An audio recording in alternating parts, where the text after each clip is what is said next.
Chapter 1076. Student. Put down your weapon. Let's talk nicely. The people around were shocked. They did not expect Bei Yunj to act so quickly. Even the staff could not react in time. Xiaofan also felt that death had enveloped his life. For the first time, he felt like his life was hanging by a thread and his eyes were filled with fear. You, Chief Chen was furious. Who are you? Do you know what you're doing? Put it down. Bei Yunj licked her red lips and suddenly smirked. Before anyone could react, she punched Xiaofan's face ruthlessly. Xiaofan's mouth was filled with blood and his teeth were loose. After howling in pain, he was trembling in fear. The rest of the people were also anxious and in disbelief. They did not expect someone to dare to hit someone in the police station. Crazy, crazy. She was really crazy. Bei Yunj turned her neck and the sound of her muscles and bones moving could be heard clearly. She suddenly laughed and her voice was dangerous and cold. Are you threatening me? Tell me, what kind of urn do you like? Xiaofan met Bei Yunj's cold eyes and felt as if he was soaked in ice as his body trembled. Fortunately, at this moment, Song Yao heard the commotion at the door and immediately opened the door and rushed in. When she saw this scene, her face paled slightly and she immediately went up to grab Bei Yunj's hand. Yunj? Yunj, calm down. The redness in Bei Yunj's eyes faded and she saw Song Yao holding her hand. Are you alright? After Bei Yunj regained her senses, she took a deep breath and said calmly, my hand hurts. Everyone was speechless. Good fellow. Why did it feel like she was being bullied? Then don't be rash. I'll go buy disinfectant cotton for you. It was not the first time Song Yao had seen Bei Yunj unable to suppress her temper. Her fierce appearance was indeed scary. Got it. Bei Yunj replied calmly. Song Yao touched Bei Yunj's head and ran out hurriedly. The others did not dare to agitate Bei Yunj, afraid that Bei Yunj would do it again. Outside the door, Chief Chen had a bad temper. Find her parents. Call this person's parents over. Have you found the school's parents' phone numbers? The staff member checked slowly. Soon. Who wouldn't shout, good, in their hearts when they saw Xiaofan being beaten like a dog? However, with Chief Chen around, no one could say anything. What bastard is this? Daring to snatch a gun here, I want to see which parent raised such a daughter. Chief Chen finished speaking. The staff member had already made the call, but when he heard the familiar, formulaic reply, he felt a little strange. There was an inexplicable sense of familiarity. Hello, is this the Hualing Subdistrict Police Station in Yun City? Please wait a moment. Someone will come to deal with it in half an hour. The staff answered in confusion. After hanging up the phone, he felt that he had seen this phone number before. Chief Chen had already brought the foreign negotiators and Xiaofan into the meeting room. 20 minutes later, the staff member suddenly had a ridiculous idea in his mind. He immediately opened the record book and checked the phone numbers one by one. She didn't expect that he would really find her a few minutes later. He took a closer look. In the office of the Southern District of Country A. He stood up suddenly and was about to go in to report when he saw a white-haired elder walk in energetically. He smiled politely and asked, little comrade, I'm here to look for someone. May I know where the meeting room is? Chapter 1077. The staff looked at the person in front of him and almost blacked out. His lips were trembling. Chu, what's wrong with her? Why isn't this girl picking up her phone?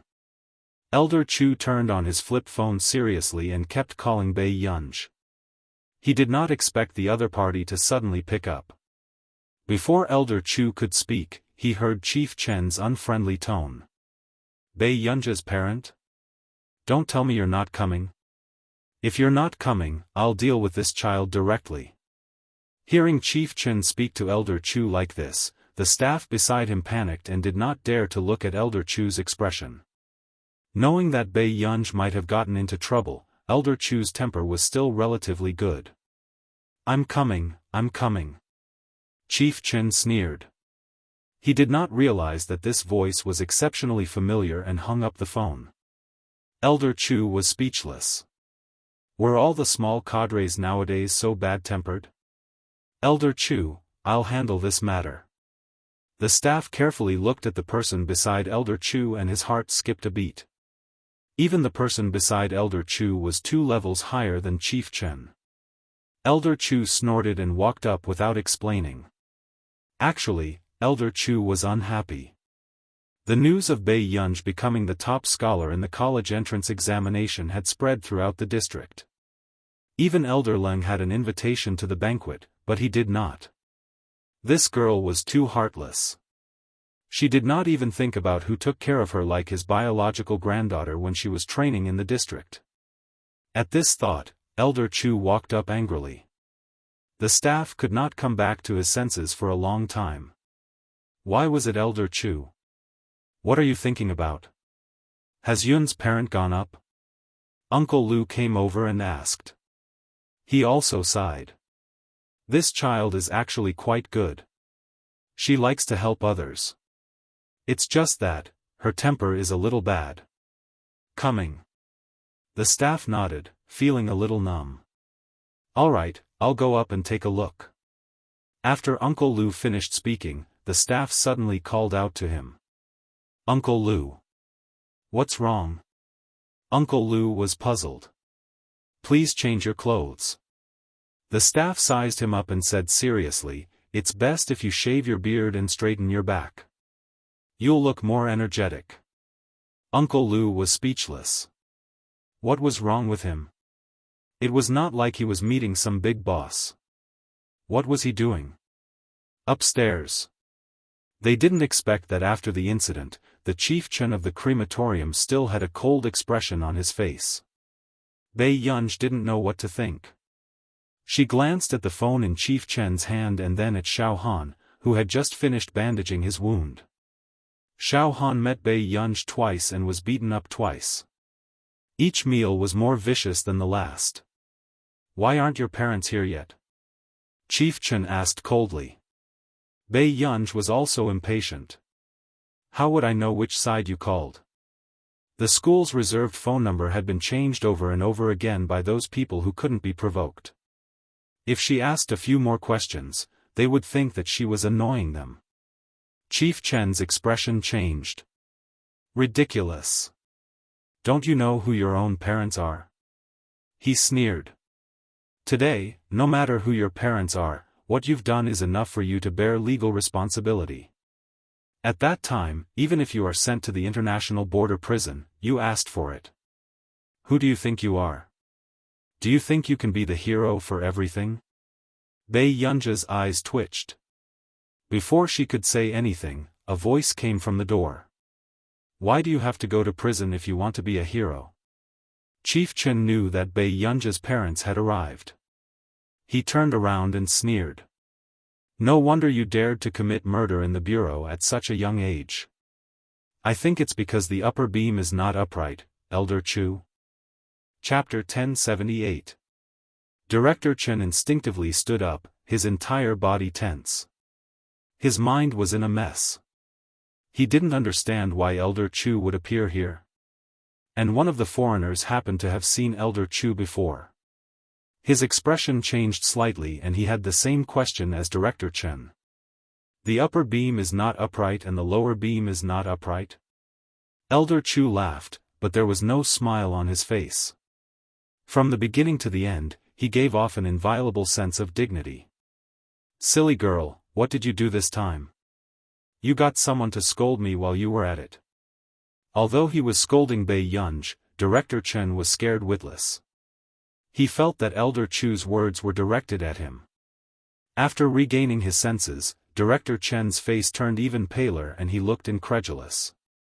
Bei Yunja's guardian is Elder Chu? Therefore, he was shouting at Elder Chu on the phone just now and even scolded him in front of him? Director Chen suddenly felt a chill down his spine and he almost fainted. He had already checked Bei Yunji's information, but he didn't expect that the guardian would be Elder Chu.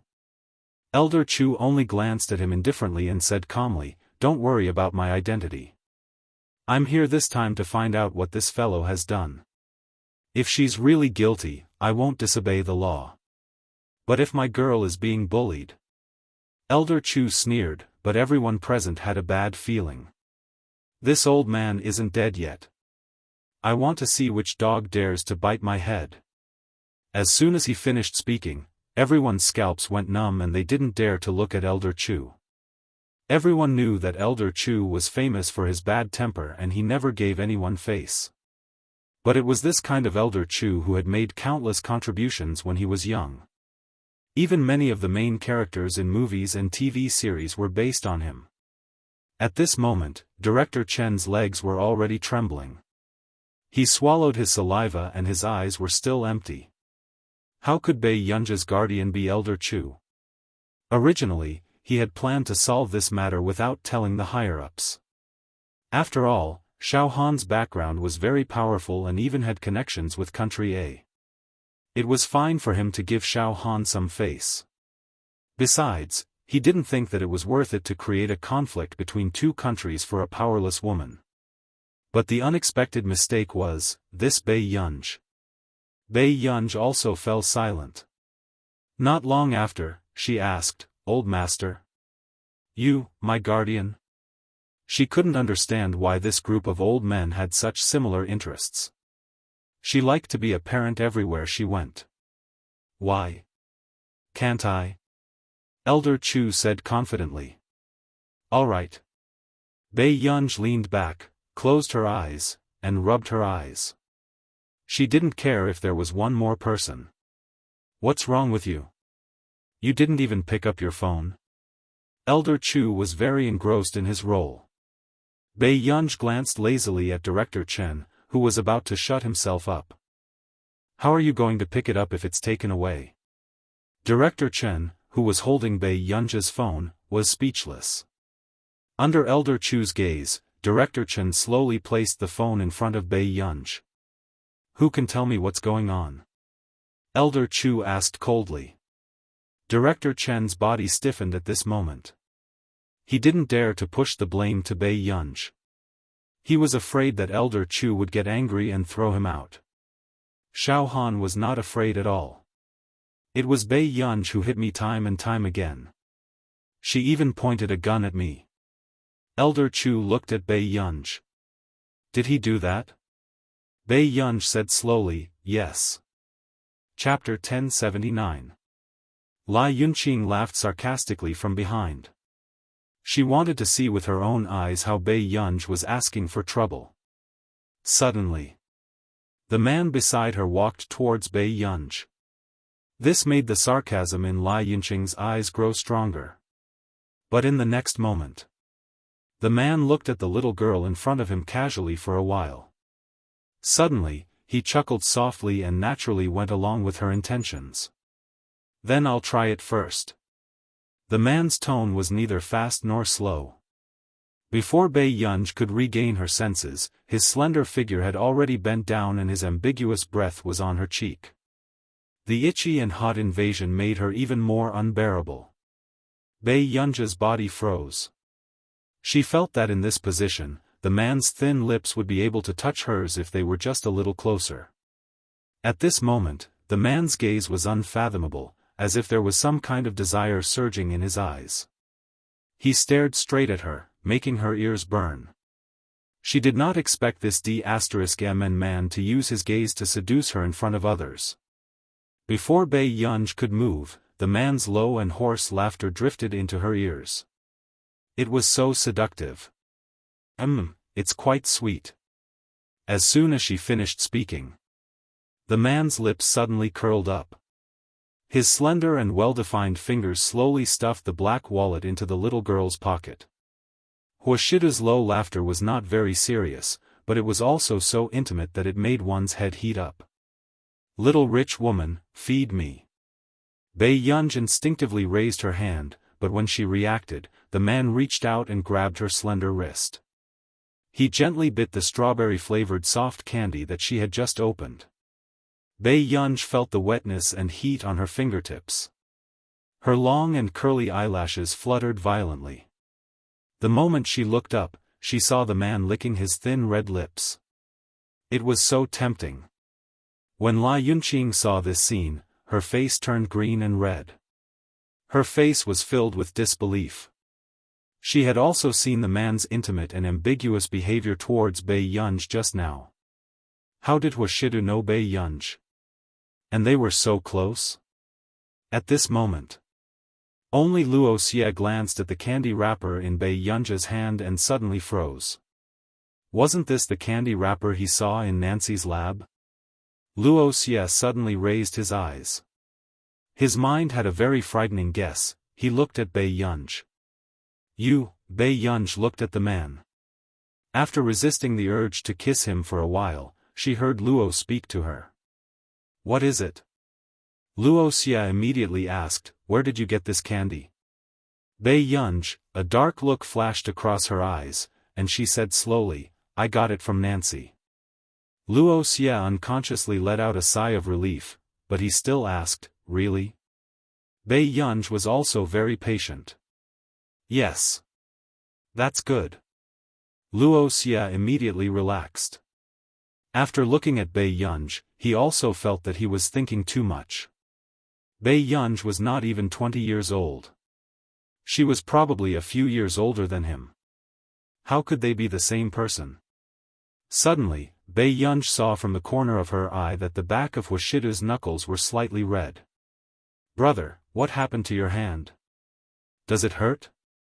Bei Yunj held it up and looked at it carefully. Huashidu looked down at the little girl in front of him who was nervous about him. His hand was also being rubbed by her warm and soft hand. The corners of his lips curled up. Yes, it does hurt quite a bit. Zhou Yu, who knew the truth, Cui Hengchuan, who had just fainted and was dragged to the hospital, was in even more pain. Bei Yunj looked up and saw the man pursing his lips and smiling.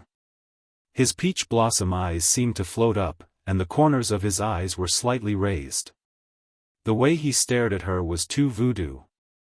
End of chapter. Chapter 1080.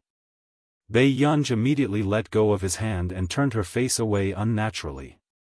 However, Huashidu caught a glimpse of the little girl's red ears as she slowly chewed on the melted soft candy.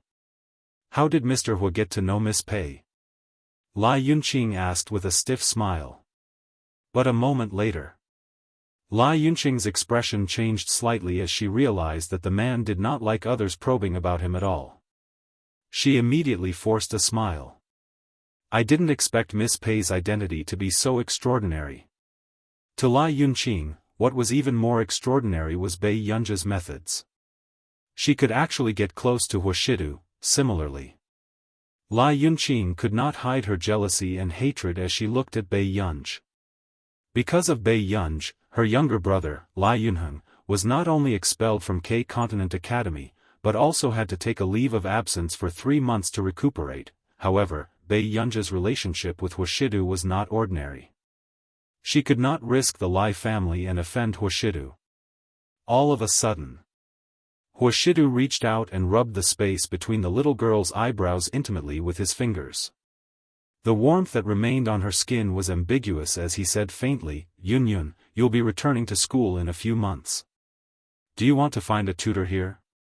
Hearing this, a strange glint flashed across Lai Yunqing's eyes and her smile deepened. Mr. Hua, actually, there's a training camp in Laboratory 191 recently. Luo Xie frowned and looked at Lai Yunqing. The training camp in Laboratory 191 was not suitable for a pampered young lady like Bei Yunj who had never seen much of the world. Those who dared to sign up for that training camp had always been scientific elites from all over the world. Moreover, it was said that there were many talented contestants among the people who signed up this year. Even if Lai Yunqing was there, she might not be able to get the first prize. Luo Xie could not help but speak up. Yunqing, in a place like the Confederate Alliance's 191 training camp, her identity, a certain someone suddenly let out a lazy, ah. She seemed to be quite worried. Training camp? But brother wants to open the back door and send me there. What if I get first place? That won't be good, right? Wuxia, this kind of confidence that was bursting to the brim was rarely seen. As expected. Lai Yunqing's smile froze and there was sarcasm in her eyes. If Miss Pei is worried about this, I can actually invite you. Wuxia immediately interrupted, Professor Lai, Confederate 191 has already stopped registering you. It's not a big deal to stop the registration. I just need to tell Wang Huiying to add another slot. Lai Yunqing's eyes were filled with a cold sneer. Wang Huiying was famous for humiliating trash to show off her sense of superiority. At that time, Bei Yunj would definitely be fooled by Wang Huiying. However, Lai Yunqing didn't notice the smile on Bei Yunj's face and the way she looked at her. This was the first time she felt that Lai Yunqing was a normal person. Although Lai Yunqing didn't seem to have anything good in her head. Huashidu looked at the little girl's itchy expression and subconsciously pursed his lips. His upturned peach blossom eyes were filled with a smile. Su's gaze was so foul that it made one's heart beat wildly. Zhou Yu's eyelids twitched when he saw Master Du looking at Miss Pei with a doting gaze. Master Du was openly using the Lai family as a springboard for Miss Pei. Bei Yunj suddenly said, Professor Lai, I'll treat you to a meal. Lai Yunqing's gaze was gloomy, but she quickly pretended to be surprised and smiled. Isn't it too extravagant? Bei Yunj looked at her with interest. That won't happen. P.S. Master Pei, otherwise, I won't feel at ease when I slap your face in the future. End of chapter. Chapter 1081. After a while. Lai Yunqing watched as Bei Yunj skillfully took out the black wallet that Huashidu had stuffed into her pocket to pay. The smile on her face was also slightly distorted. She really couldn't understand why a man like Huashidu would take a fancy to Bei Yunj. He even indulged her to this extent. Master Du, do you know what kind of hell level the Confederate 191's training camp is? How dare you treat Bei Yunj? Before Wuxia could finish speaking, Huashidu slowly interrupted him. It's good for her to interact more with others. Wuxia, are you sure you won't shatter your little girl's confidence? Wuxia could tell that Huashidu was extremely indulgent towards Bei Yunj. Master Du, you'll regret it sooner or later if you spoil her like this. After speaking, Wuxia also walked away. At this moment, there was no one around. Master Du, there are many people with status who are participating in the training camp this year. Miss Pei, she. Zhou Yu hesitated. However, the man just pulled down his tie unhurriedly. The loose collar made him look light and lazy. Then let's properly remind them who this person is. Hearing this, Zhou Yu couldn't help but shudder. Yes, he didn't expect that every time he felt that Master Du doted on Miss Pei enough, Master Du would continue to break through the bottom line, let her go in and have fun for a while.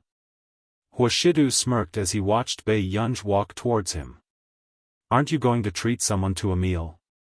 Huashidu naturally reached out to tidy Bei Yunj's slightly messy hair. I've already paid. After Bei Yunj finished speaking, she stuffed the used black wallet into the man's coat pocket. She even added, I didn't use much. Zhou Yu maintained his smile and didn't say anything. Huh. What's wrong with spending some money? Even if you sold Master Du out, Master Du might not be angry. In the restaurant. Lai Yunqing couldn't help but secretly ask Wuxia. She smiled. Miss Pei is really young and energetic. Mr. Huo also dotes on her a lot. I wonder if Mr. Huo will send someone to accompany Miss Pei to the training camp? Wuxia snorted. Send someone to accompany her to the training camp? Master Du has already been bewitched to the point that he has lost his rationality. Do you still think that there's someone who can compare to Bei Yunj? Lai Yunqing did not expect to get such an answer. But after hearing Luo Xie's words, she relaxed. Her lips curled into a sarcastic smile. Since that was the case, it was the best solution. Confederation Laboratory number 191 was located in a remote castle in Continent K. Bei Yunj went in smoothly. "Hello, which training camp are you from?" Suddenly, someone asked. Bei Yunj turned around and saw a young man wearing glasses. "Which training camp?" "There's no biology course this year. The training camp only has chemistry, physics, and computer science." The young man was a little impatient. Bei Yunja's eyes moved and she thought for a moment. Physics. Hearing this, the young man frowned and glanced at her with an inquisitive gaze. "What does your family do?" Bei Yunj thought for a moment and said, "It makes money." The young man, Bei Yunj, rubbed her thumb and said impatiently, "Big brother makes money, second brother sings, and third brother likes to play games." The young man, this family lived a very muddle-headed life. The young man nodded. "So you're a poor student." Bei Yunj, end of chapter. Chapter 1082. After Xiaofan came to his senses, he shivered again and hurriedly called Du Xiao. But in the end, he was told that the International Musicians Association had forced him out. How is this possible?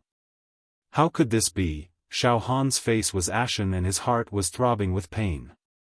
He staggered and fell to the ground without a care for his image. Bei Yunj returned to the computing institute. "What's wrong? It's rare to see you here at this time." Zhong Shenglin laughed. "Old master, didn't you find me a doctor recently? Where is he?" Zhong Shenglin was stunned by Bei Yunja's sudden positive attitude. Then, he smiled from ear to ear. "Wait a moment. I'll ask him if he has time to come now." Zhong Shenglin was very happy. After all, he had always been most worried about Bei Yunja's psychological problems. Usually, Bei Yunj treated this matter very casually. Scientific research was more important than her health. But today, she actually took the initiative to look for a doctor. In the research lab, Bei Yunj also lowered her eyes. Her thoughts were running wild. Actually, in the past year, she rarely had uncontrollable violent thoughts, so she always thought that her situation was much better than before. Half an hour later. Suddenly, there was a knock on the door. A young man pushed the door open and entered. When he walked in and saw Bei Yunja's face, he was stunned. "You are..." Bei Yunj did not care about his probing and replied indifferently, "Yes. My name is Yu Jilin." Yu Jilin, who had always been indifferent, looked at Bei Yunj in front of him and felt inexplicably nervous. He did not expect that the new scientific researcher was actually a young girl in her 20s. "Hello." Bei Yunj was polite, but her attitude was more distant. But to Yu Jilin, who had seen all kinds of people, he could understand. "When will the treatment start?" Bei Yunja's sudden question made Yu Jilin react. "I only know a little about you. I might need to spend some time with you." Yu Jilin said, "Miss, can you relax and chat with me?" Bei Yunj agreed, but after 2 hours, they got very little useful information. After all, Bei Yunja's problems started in her previous life, so she couldn't describe the circumstances of her previous life in detail. In the end, Yu Jilin decided to wait for a few days. He wanted to make another appointment to see how Bei Yunj interacted with the social environment. Before leaving, Bei Yunj asked casually, "Dr. Yu, will my condition affect the people around me?" Yu Jilin was silent. "Miss Pei, your condition is very likely to lead to violent tendencies. Also, you had such thoughts today. But I don't want to hurt the people around me." Bei Yunj pursed her lips. "I know you're sincere to the people around you. However, Miss Pei, if relationships are based on communication, it might be difficult for you to feel the love of others when your illness worsens." Yu Jilin teased, "However, I don't think Miss Pei has a boyfriend." At this point, Yu Jilin saw Bei Yunj suddenly look at him. He heard the other party say slowly, I'm actively cooperating with the treatment so that I can have a boyfriend. Yu Jilin was speechless. Miss Pei, don't worry. There's no result yet. We don't have to be too pessimistic. Yu Jilin wanted to comfort Bei Yunj, but he didn't expect her to nod her head as if she understood. Then do I have a chance to fall in love in university? Chapter 1083. Yu Jilin, he could not tell that this person actually wanted to fall in love so much. For a few days, Huashidu could feel that Bei Yunj was looking at him with a complicated gaze. However, as soon as he approached, Bei Yunj would lower her head and write something on the computer. This made Huashidu think that this child had gotten into some trouble and could not solve it by himself. In the corporation. In the huge office, the light from the floor-to-ceiling window not far away shone on the man's side profile through the gaps in the blinds. How's that matter going? Hearing Huashidu's sudden question, Zhou Yu was stunned for a moment before he immediately said, Xiaofan's matter has been resolved. The man was silent for a moment. Is there anything else? Zhou Yu hesitated. There shouldn't be anything else recently. Hasn't Miss Pei been going to the computing institute? Zhou Yu knew a little about Bei Yunja's whereabouts, but he would not follow her. He would only secretly remove some obstacles for Miss Pei. The man retracted his gaze and hummed lightly before letting Zhou Yu leave. In the evening, Zhou Yu was sitting in Tseng Su's office and playing with his phone when he suddenly saw Tseng Su running in a panic. What's wrong with you? Can you calm down?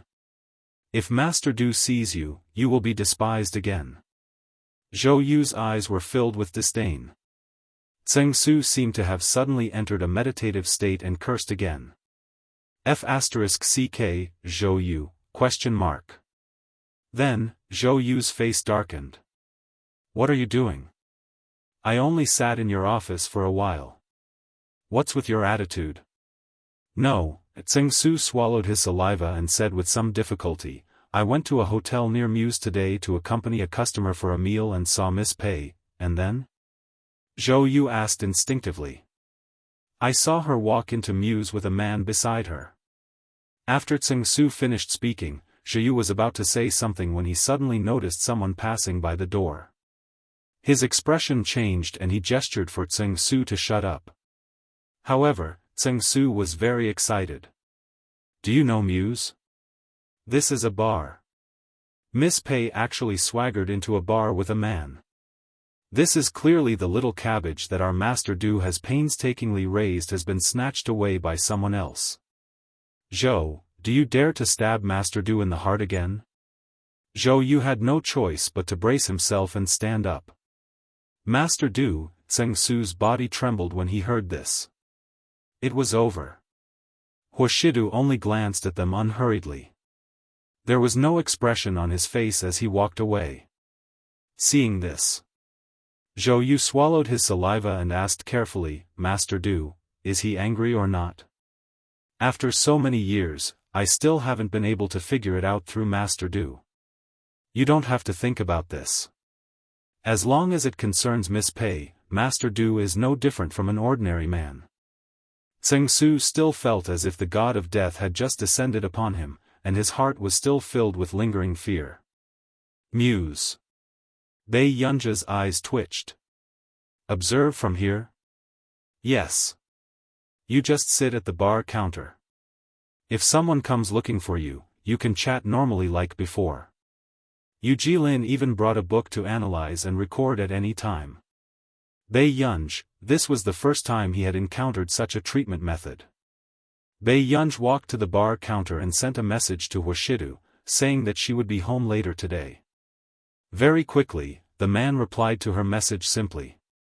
Bei Yunj did not pay much attention to it. She sat at the bar counter and drank. It had to be said. Bei Yunj only needed to sit there and not say anything to attract the attention of most people. Chapter 1084. After a while, a man in a suit with a glass of champagne in his hand leaned against the bar counter with a smile.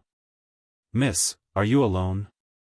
Bei Yunj was about to say something when she noticed Yu Jilin's gaze. Yes. Shall I treat you to a drink? The man in the suit smiled confidently and placed the Mercedes-Benz keys on the bar counter. Miss, you look very young. You should be a university student.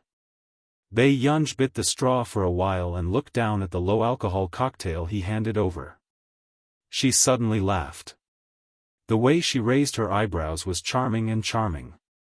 But then, Bei Yunj snapped her fingers and slowly pushed the card to the female bartender with her fingertips.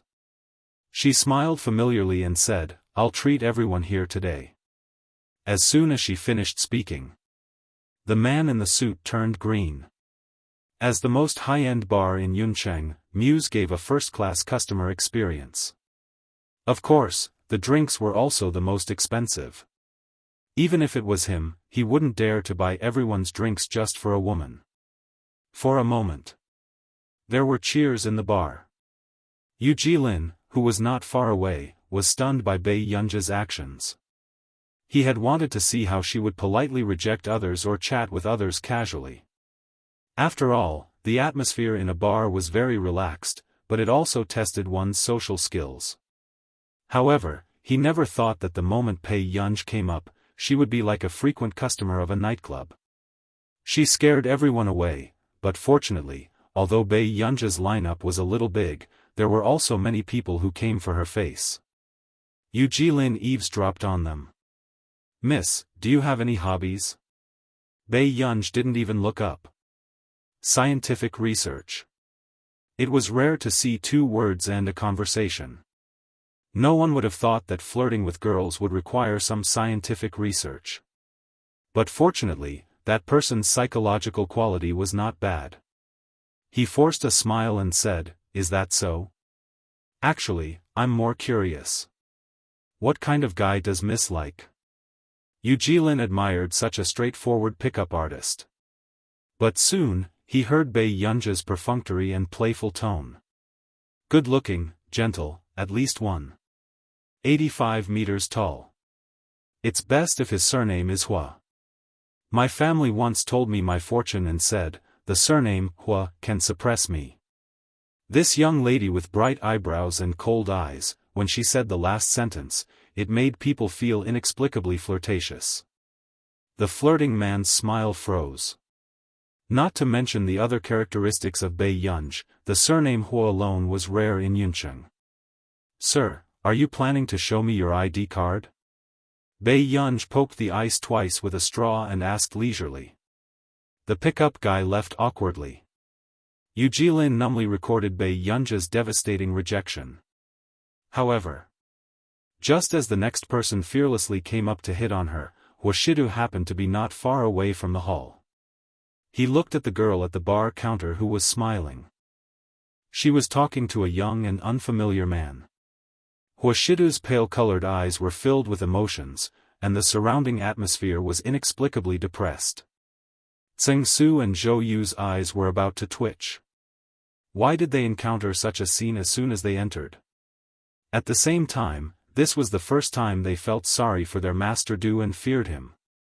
His heart ached that Master Du had really been cuckolded by Miss Pei. They were also afraid that Master Du would smash this bar on the spot and turn it into a crematorium. Tseng Su's hand hurt from Zhou Yu's poke.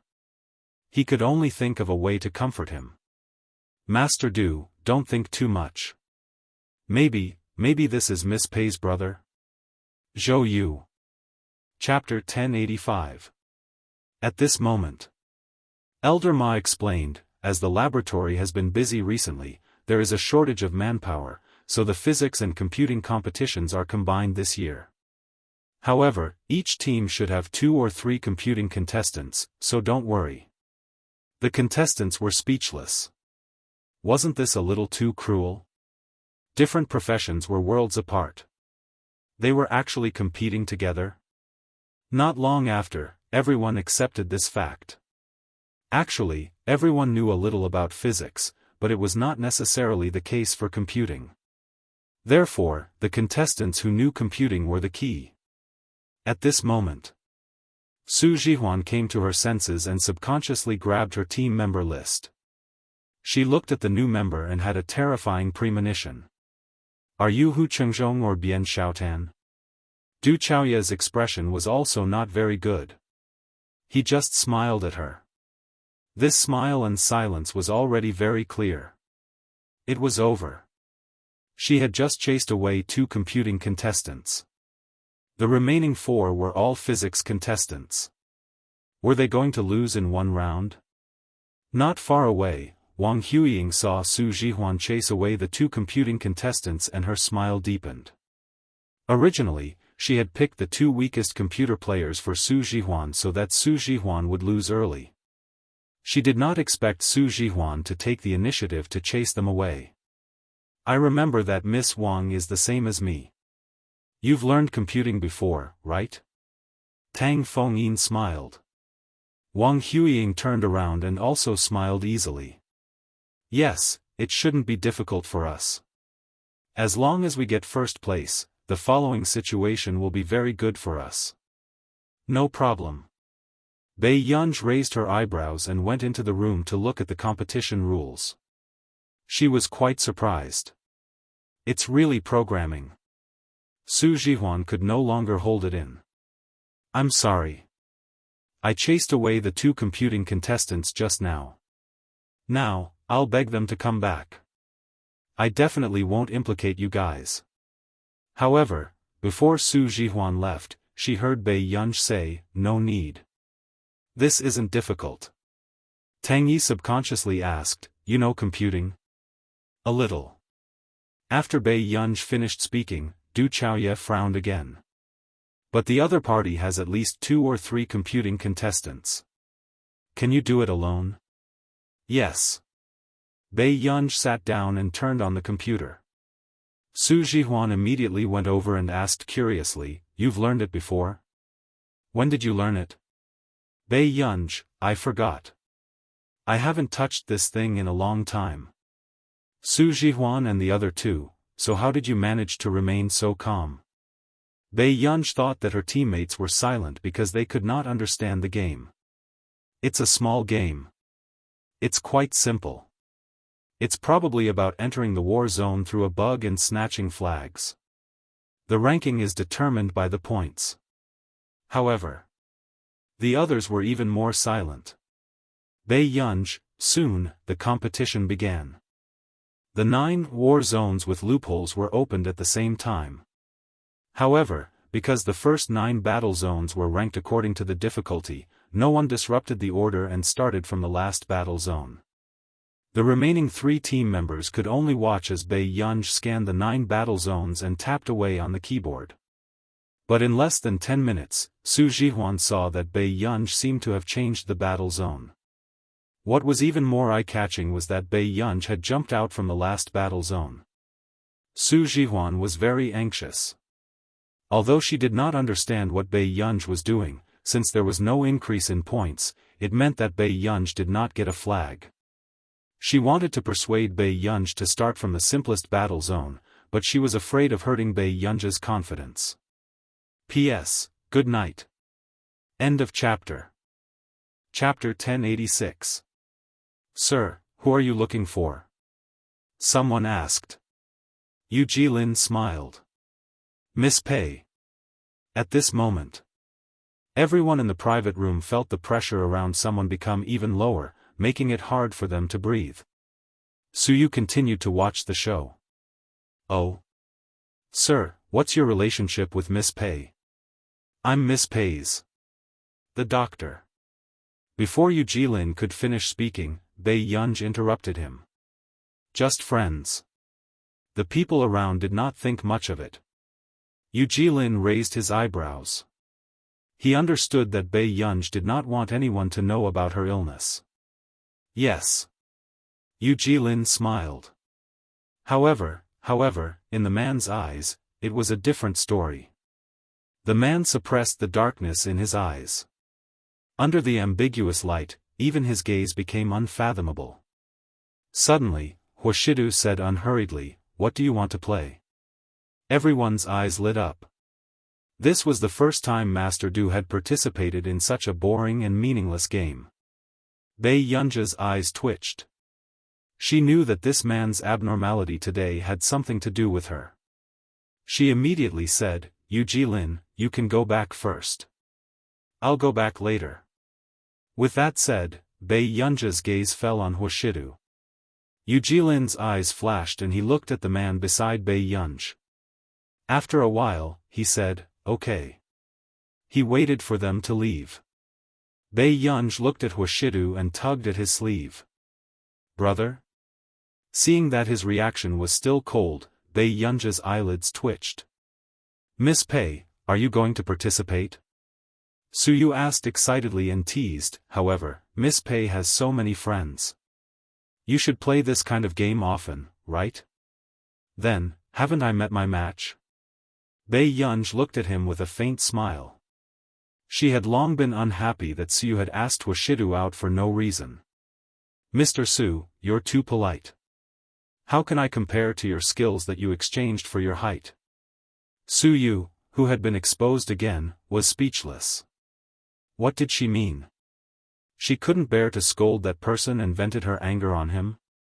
In the end, Bei Yunj still participated, although her gaze was always on Huashidu. Today, Bei Yunja's luck wasn't very good. She had drawn a dare in the first round. It was for Bei Yunj to sing a song with someone of the opposite sex. Bei Yunj had just frowned when Suyu felt the cold gaze of the people around Bei Yunj sweeping over him. Same sex. I'm wrong. Same sex. Suyu immediately admitted defeat. He couldn't help but curse in his heart. He thought that Master Du would be able to hold on for at least a few days. He didn't expect the slap to come so quickly. "I'll drink." Bei Yunj was not in the mood to sing, so she picked up the glass of wine and drank it in one gulp. "Then, continue." Suyu's eyelids twitched. He didn't expect Bei Yunj to drink such a high alcohol content glass without blushing. Midway, Bei Yunj seemed to be coaxing a certain someone the entire time. The two of them were whispering to each other as if no one else was around. Bei Yunj didn't notice that one of the women sneered and said in a strange tone, "It's really rare to see someone so attached." As soon as she finished speaking, Suyu could already feel the impact of these words. He looked at Huashidu nervously. However, he didn't expect that the next person to be drawn would be Huashidu. The game requirement: both of them eat a chocolate bar. The atmosphere was cold. Bei Yunj pursed her lips when she saw Huashidu actually reach out and casually pick up a chocolate bar. She was one step faster and held his hand. Huashidu. Chapter 1087. The man looked up and met her eyes. Even the light in the depths of his eyes was hidden. "You're not letting go?" Bei Yunj had been coaxing him for a long time, but when she heard such a casual sentence, she was instantly angered. Very soon, Bei Yunj let go of his hand. She did not intend to continue serving this man. Her beautiful eyes curved. "All right, then Mr. Hua, take your time." With that said, Bei Yunj casually took a few chocolate bars from his hand and took a bite of the chocolate bar. "The chocolate tastes good." With that said, Suyu saw that Bei Yunj really dared to take a few chocolate bars. Without looking at her, he turned around and walked towards the door. Suyu had already started to imagine how dark Huashidu's expression would be. But then, no one expected it. The man suddenly grabbed Bei Yunja's wrist and pulled her back. Before Bei Yunj could react, she looked up. The man suddenly bent down and gently bit the chocolate bar in her mouth. Bei Yunja's body froze. The few chocolate bars in her hand were crushed and fell to the ground. Just as she regained her senses, Bei Yunj suddenly bumped into the man's dark gaze. Faced with such a situation, Bei Yunja's experience was zero, but the man was like a natural hunter. Faced with Bei Yunja's stiffness and absent-mindedness, he suddenly pressed her palm neither lightly nor heavily, as if he was punishing her, but also as if he was reminding her to focus. He bit the chocolate bar an inch closer. And Bei Yunj could feel that the aggressive aura was far more than that. Along with that, the man's fingers caressed her palm, intentionally or unintentionally, making her feel hot all over. After regaining her senses again, Bei Yunja's ears turned hot from the man's fixed gaze. She subconsciously wanted to retreat. However, the man quickly grabbed the back of her neck with one hand, not giving her any chance to retreat. At this moment, when Bei Yunj looked up again, the man was already close to her. His breath mingled ambiguously, and his lips seemed to be close enough to touch hers, however. The man did not get any closer to bite this most ambiguous game ending point. Instead, he gently pinched the back of the girl's neck, which made Bei Yunj weak all over. She subconsciously understood his coaxing and hinting. Without hesitation, she approached him in a reckless and naive manner and gently bit into the last bit of biscuit. Her lips also lightly touched the man's warm thin lips. The man let out a low laugh of pleasure from his throat. He smoothed the hair on the back of her head. Good girl. 3 seconds later. Bei Yunj licked her lips as if she hadn't had enough, but she happened to notice the gazes around her. He was too careless. She was so seduced by the D*MN man that she forgot about the onlookers around her. At this moment, no one dared to kick up a fuss. After all, the main character was the Hua family, so you glanced at the woman who had just spoken ill of Bei Yunj. His expression was ugly. Then, he looked at Huashidu and could not help but laugh. This person had been completely defeated. It was just a casual remark, yet he took it so seriously. I'm going out to take a breather. Even Bei Yunj could not ignore the meaningful gazes on the scene. After Bei Yunj left, someone drank too much and teased. Master Du will be pulled down from his pedestal one day? Aren't you afraid of being a hero's mound? These words were too bold, so much so that everyone was afraid of Huashidu's reaction. But they did not want to. The man actually answered. Chapter 1088. However, it seemed like he was deliberately saying it for someone to hear. The man curled his lips, picked up the cigarette on the ashtray, and tapped the ash lightly. His peach blossom eyes curled up lazily and bewitchingly. I'll gladly endure the hardship under your skirt. As soon as he finished speaking, everyone present fell silent and could not recover from their shock for a long time. This sentence gave people a strong sense of shock. Who would have thought that there would be someone who could make the Hua family's man willing to work for her? At this moment, the girl who had been gossiping earlier had turned completely pale. Her fingers were clenched tightly on the back of her other hand. There were too many people in the industry who admired Huashidu, but everyone knew that this man was unattainable. No one could pull him down from his pedestal. Hence, like others, she quickly dismissed the idea. However, she did not expect to see a beautiful girl being so bold as to be intimate with Huashidu today. Although the girl was coaxing him, she could tell that Huashidu treated Bei Yunj differently. That was why she could not help but say those words. She was indignant. However, she was timid and did not dare to approach such an unreachable man. And now, the unreachable man in everyone's eyes was willing to bow down to another woman in front of everyone. The game didn't continue either. Bei Yunj sat at the bar counter. She did not notice why there were fewer and fewer people in the bar before midnight. She leaned her head with one hand and closed her eyes sleepily. Outside the glass window, Yu Jilin had not left yet. He sat in the driver's seat and watched as Bei Yunj fell asleep bit by bit. His heart skipped a beat and he got out of the car. He did not know why, but when he saw Bei Yunj alone in the bar, he wanted to wait outside the bar. At the entrance of the bar, just as he pushed open the door, he looked up and saw a handsome man sitting beside Bei Yunj. It was the man in the private room. Huashidu glanced at the wine bottle beside Bei Yunj and frowned. He then looked up at Tseng Su. Is this wine? Bei Yunj had a good tolerance for alcohol and he had never seen her drunk. Tseng Su immediately said, It's Dr. Luo. Dr. Luo said that he wanted to give Miss Pei a dose of medicine. Luoxia's original words were to quickly give Bei Yunj the medicine. But Tseng Su didn't have the guts. He could only secretly whisper into the wine. The man was silent. What do you think is the use of drugs mixed in wine? Tseng Su was so anxious that he stuttered.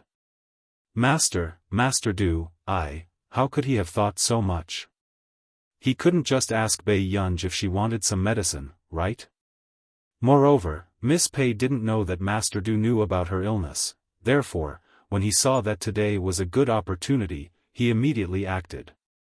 Huashidu glanced at him indifferently and threw the wine bottle away. Tseng Su was also pulled away by Zhou Yu. Huashidu sat beside Bei Yunj. Seeing that the young lady looked good when she was sleeping, he couldn't help but smile. But soon, he remembered that Bei Yunj had been chatting happily with a strange man in this exact spot. Bei Yunj. The man shouted casually. Bei Yunj didn't know if it was a reflex response. She grunted in a nasal voice and didn't wake up. The man reached out and touched her head. He asked unhurriedly, "Did you have fun with others today?" Bei Yunj almost fell down along with Huashidu's hand. You came to the bar alone with an unfamiliar man. The man deliberately pinched Bei Yunj's face childishly and said calmly, "You need to be taught a lesson." End of this chapter. Chapter 1089. Bei Yunj's eyes flickered slightly as she glanced at this computing tutor. "It's me." The tutor's smile froze and he looked at Su Jihuan and the rest. It was obvious that Bei Yunj looked the youngest in this team. "It's really you?" The moment the tutor finished asking, Wang Huiying's slightly dark expression returned to normal. Wang Huiying suddenly said, "Miss Pei is very capable. You fixed the bugs in the 3rd to 9th battle zones, right?" She continued, "But aren't you violating the competition rules by doing this? The other contestants can't get in to get points." With that said, everyone's eyes were focused on Bei Yunj. It's a loophole in her cultivation? No wonder there are no loopholes at all. Damn, so she didn't even enter the 3rd battle zone? Isn't this too unfair? If she fixed the loopholes, how are we going to get points? That's right. Teacher, she's cheating. The moment everyone thought of Bei Yunj's points, their mentality became twisted. They gritted their teeth in anger. At this moment, Su Jihuan said angrily, "Wang Huiying, don't slander me. Yunj clearly left a loophole."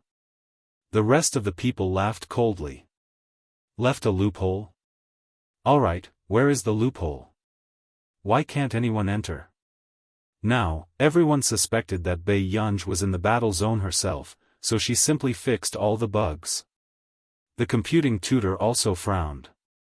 After exchanging glances with the other tutors, he asked Bei Yunj, "You left a bug?" Bei Yunj drank her soda and said slowly, I left 3 bugs in each battle zone. In fact, starting from the 3rd battle zone, they only prepared 2 bugs in each battle zone." "Who are you lying to?"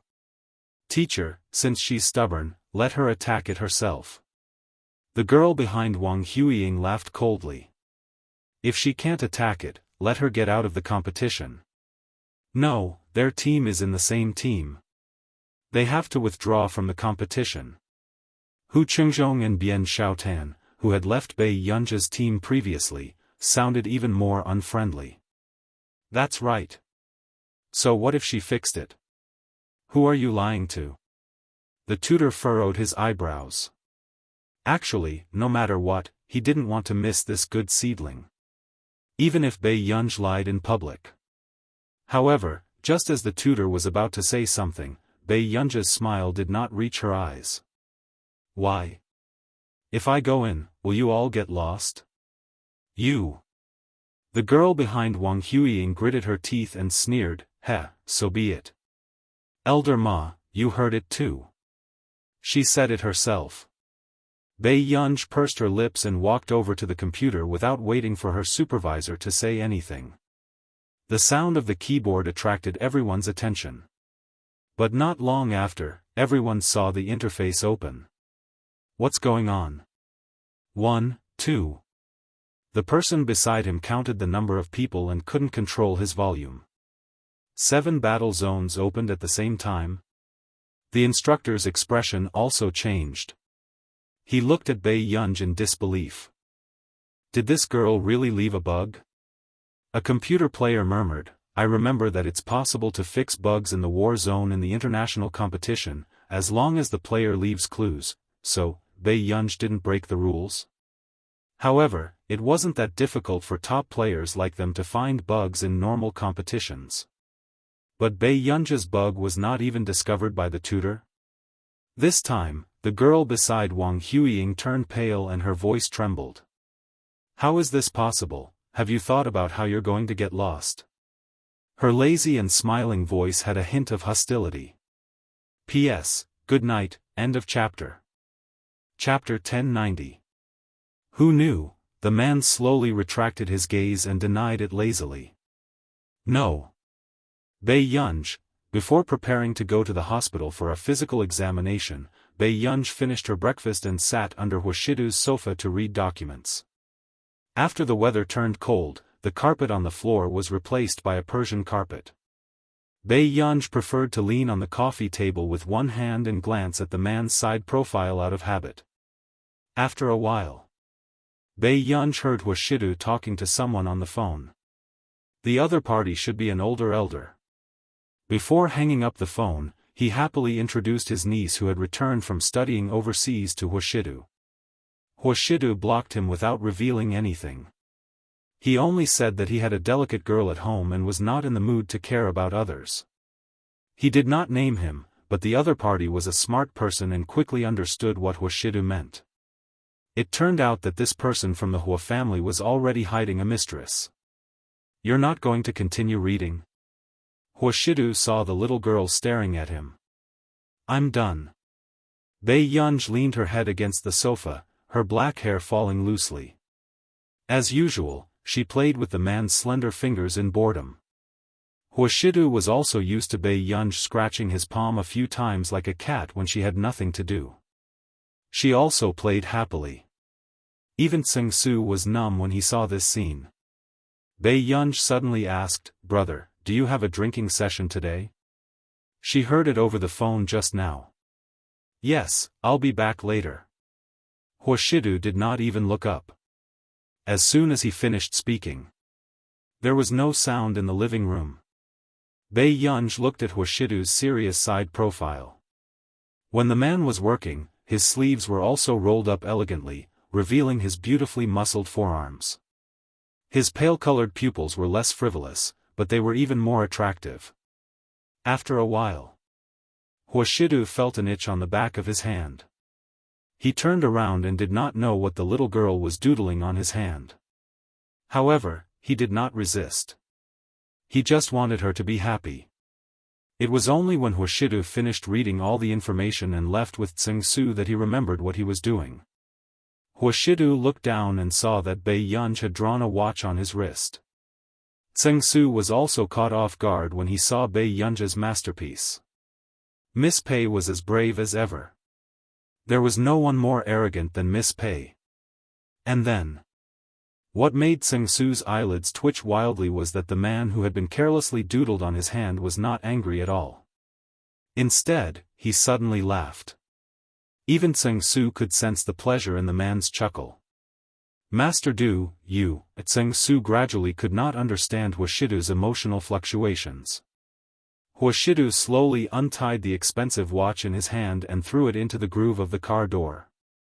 When they were in the car, she would admire her child's drawing skills from time to time. Tseng Su, it was really over. Miss Pei must have cast a goo spell on Master Du at the drinking party. The man didn't bother to hide the watch on his wrist. Everyone who saw it had the same question in their minds. Who had the guts to draw a watch on Master Du's hand? Shidu, your watch.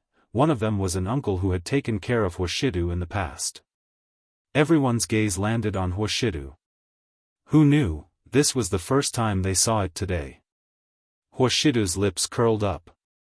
Even his tone was indulgent. Someone at home reminded me to go home on time. At this moment, Tseng Su realized that the time on the clock was exactly 10:30. Chapter 1091. Elder Ma's anger made the entire place fall into silence. But in the next moment, Su Jihuan muttered beside Bei Yunj, "Yunj, don't think too much. There's a reason why they hate people who come from computing backgrounds. The former heir of Confederation 191 was abducted by someone who dabbled in computing." These words instantly enraged Elder Ma. Su Jihuan.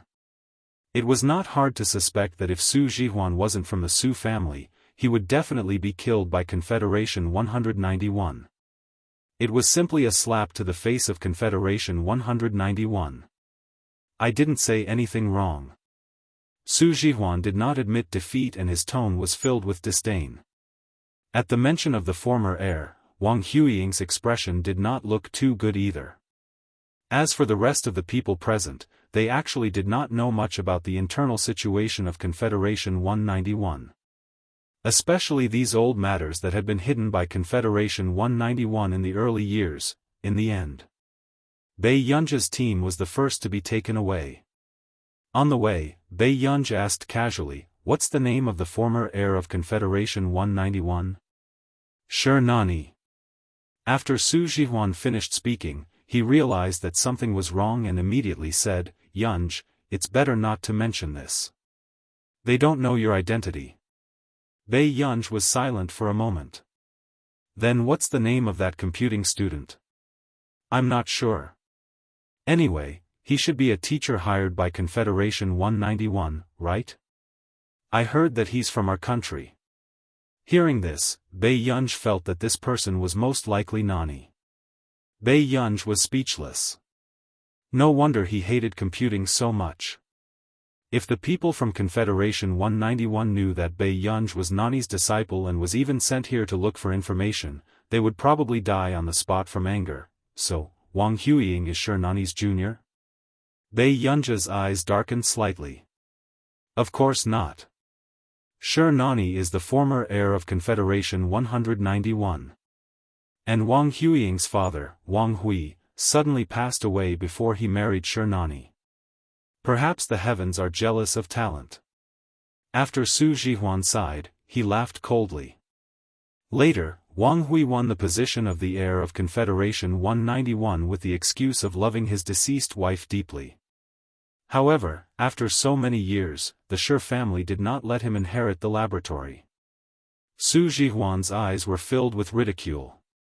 Love his deceased wife? What a joke. Wang Huiying's mother was the adopted daughter of the Shi family. A woman who climbed into her brother-in-law's bed. Suddenly, the tutor behind her walked over with a dark face. "Su Jihuan, what are you talking about now?" Su Jihuan shrugged and didn't say anything more. On the way, Bei Yunj glanced at Su Jihuan. "Do you like Shi Nani a lot?" "Shi Nani is a rare talent." Su Jihuan lowered her head. "It's just a pity that such a person has to have her blood sucked out by a despicable father and daughter after death." Every time she heard someone call Wang Huiying little Shi Nani, she couldn't help but feel nauseous. How could there be such a shameless person in this world? Bei Yunj was deep in thought. The next day, after passing the pre-competition assessment, classes began. "Yunj, do you have a pen and paper?" "I didn't bring." Su Jihuan said guiltily. Bei Yunj immediately threw the notebook that Zhou Yu had given her to Su Jihuan. Bei Yunj was not interested in listening to such simple content repeatedly. Instead, she took the iPad and tried to enter the library system of Confederation 191. "Bei Yunj, what are you doing?" The tutor, who had been greeted by Wang Huiying a long time ago, immediately screamed when she saw Bei Yunj's distraction, "Am I too simple, or do you know everything? Why are you so arrogant?" End of this chapter. Chapter 1092. Bei Yunj's eyelids twitched as she looked up at him. "What are you looking at?" Inexplicably, the tutor felt goosebumps all over his body from Bei Yunj's stare. But then he said sternly, "Confederation 191 doesn't need arrogant contestants. Go to the library right now and sort out the information. If you don't go, you can withdraw from the competition now. Su Jihuan panicked when she heard this. According to Bei Yunji's temper, she definitely wouldn't keep her. But then, Bei Yunji stood up and raised her eyebrows lazily. Teacher, how many days can I tidy up? The tutor's face turned green with anger. In the future, go to the library for my classes. I don't want to see you in the classroom again. The corners of Bei Yunji's lips curled up as she lazily picked up the iPad. Sure. Before she left, Bei Yunji considerately closed the classroom door. The contestants, was this person crazy? What the tutor was talking about now was probably related to the competition later. It was equivalent to the scope of the exam. She really went to the library to sort out the information? She's really from a computer science background. She doesn't understand physics. Wang Man gloated. Wang Huiying smiled faintly. It's normal. Not everyone has the energy to do two scientific research directions at the same time. Yeah, she's not as good as you, Huiying. Huiying, you're a real genius. Wang Man said enviously. Then she smiled to vent her anger.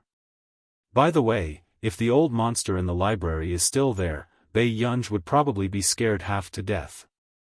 When Wang Huiying heard that person, coldness flashed through her eyes. In Confederation 191, everyone respectfully called her Mississippi. Only that old monster didn't know how to appreciate favors. Sooner or later, she would drive that old monster out. The library in Confederation 191 was not like the library in Yuncheng. It had a bright dome and a spiral staircase that reached the top.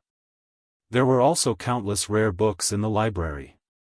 Bei Yunji looked around and saw a transparent elevator. It should go straight to the top of the library.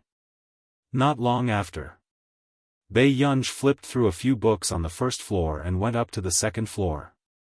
About half an hour later, Bei Yunji arrived at the fifth floor.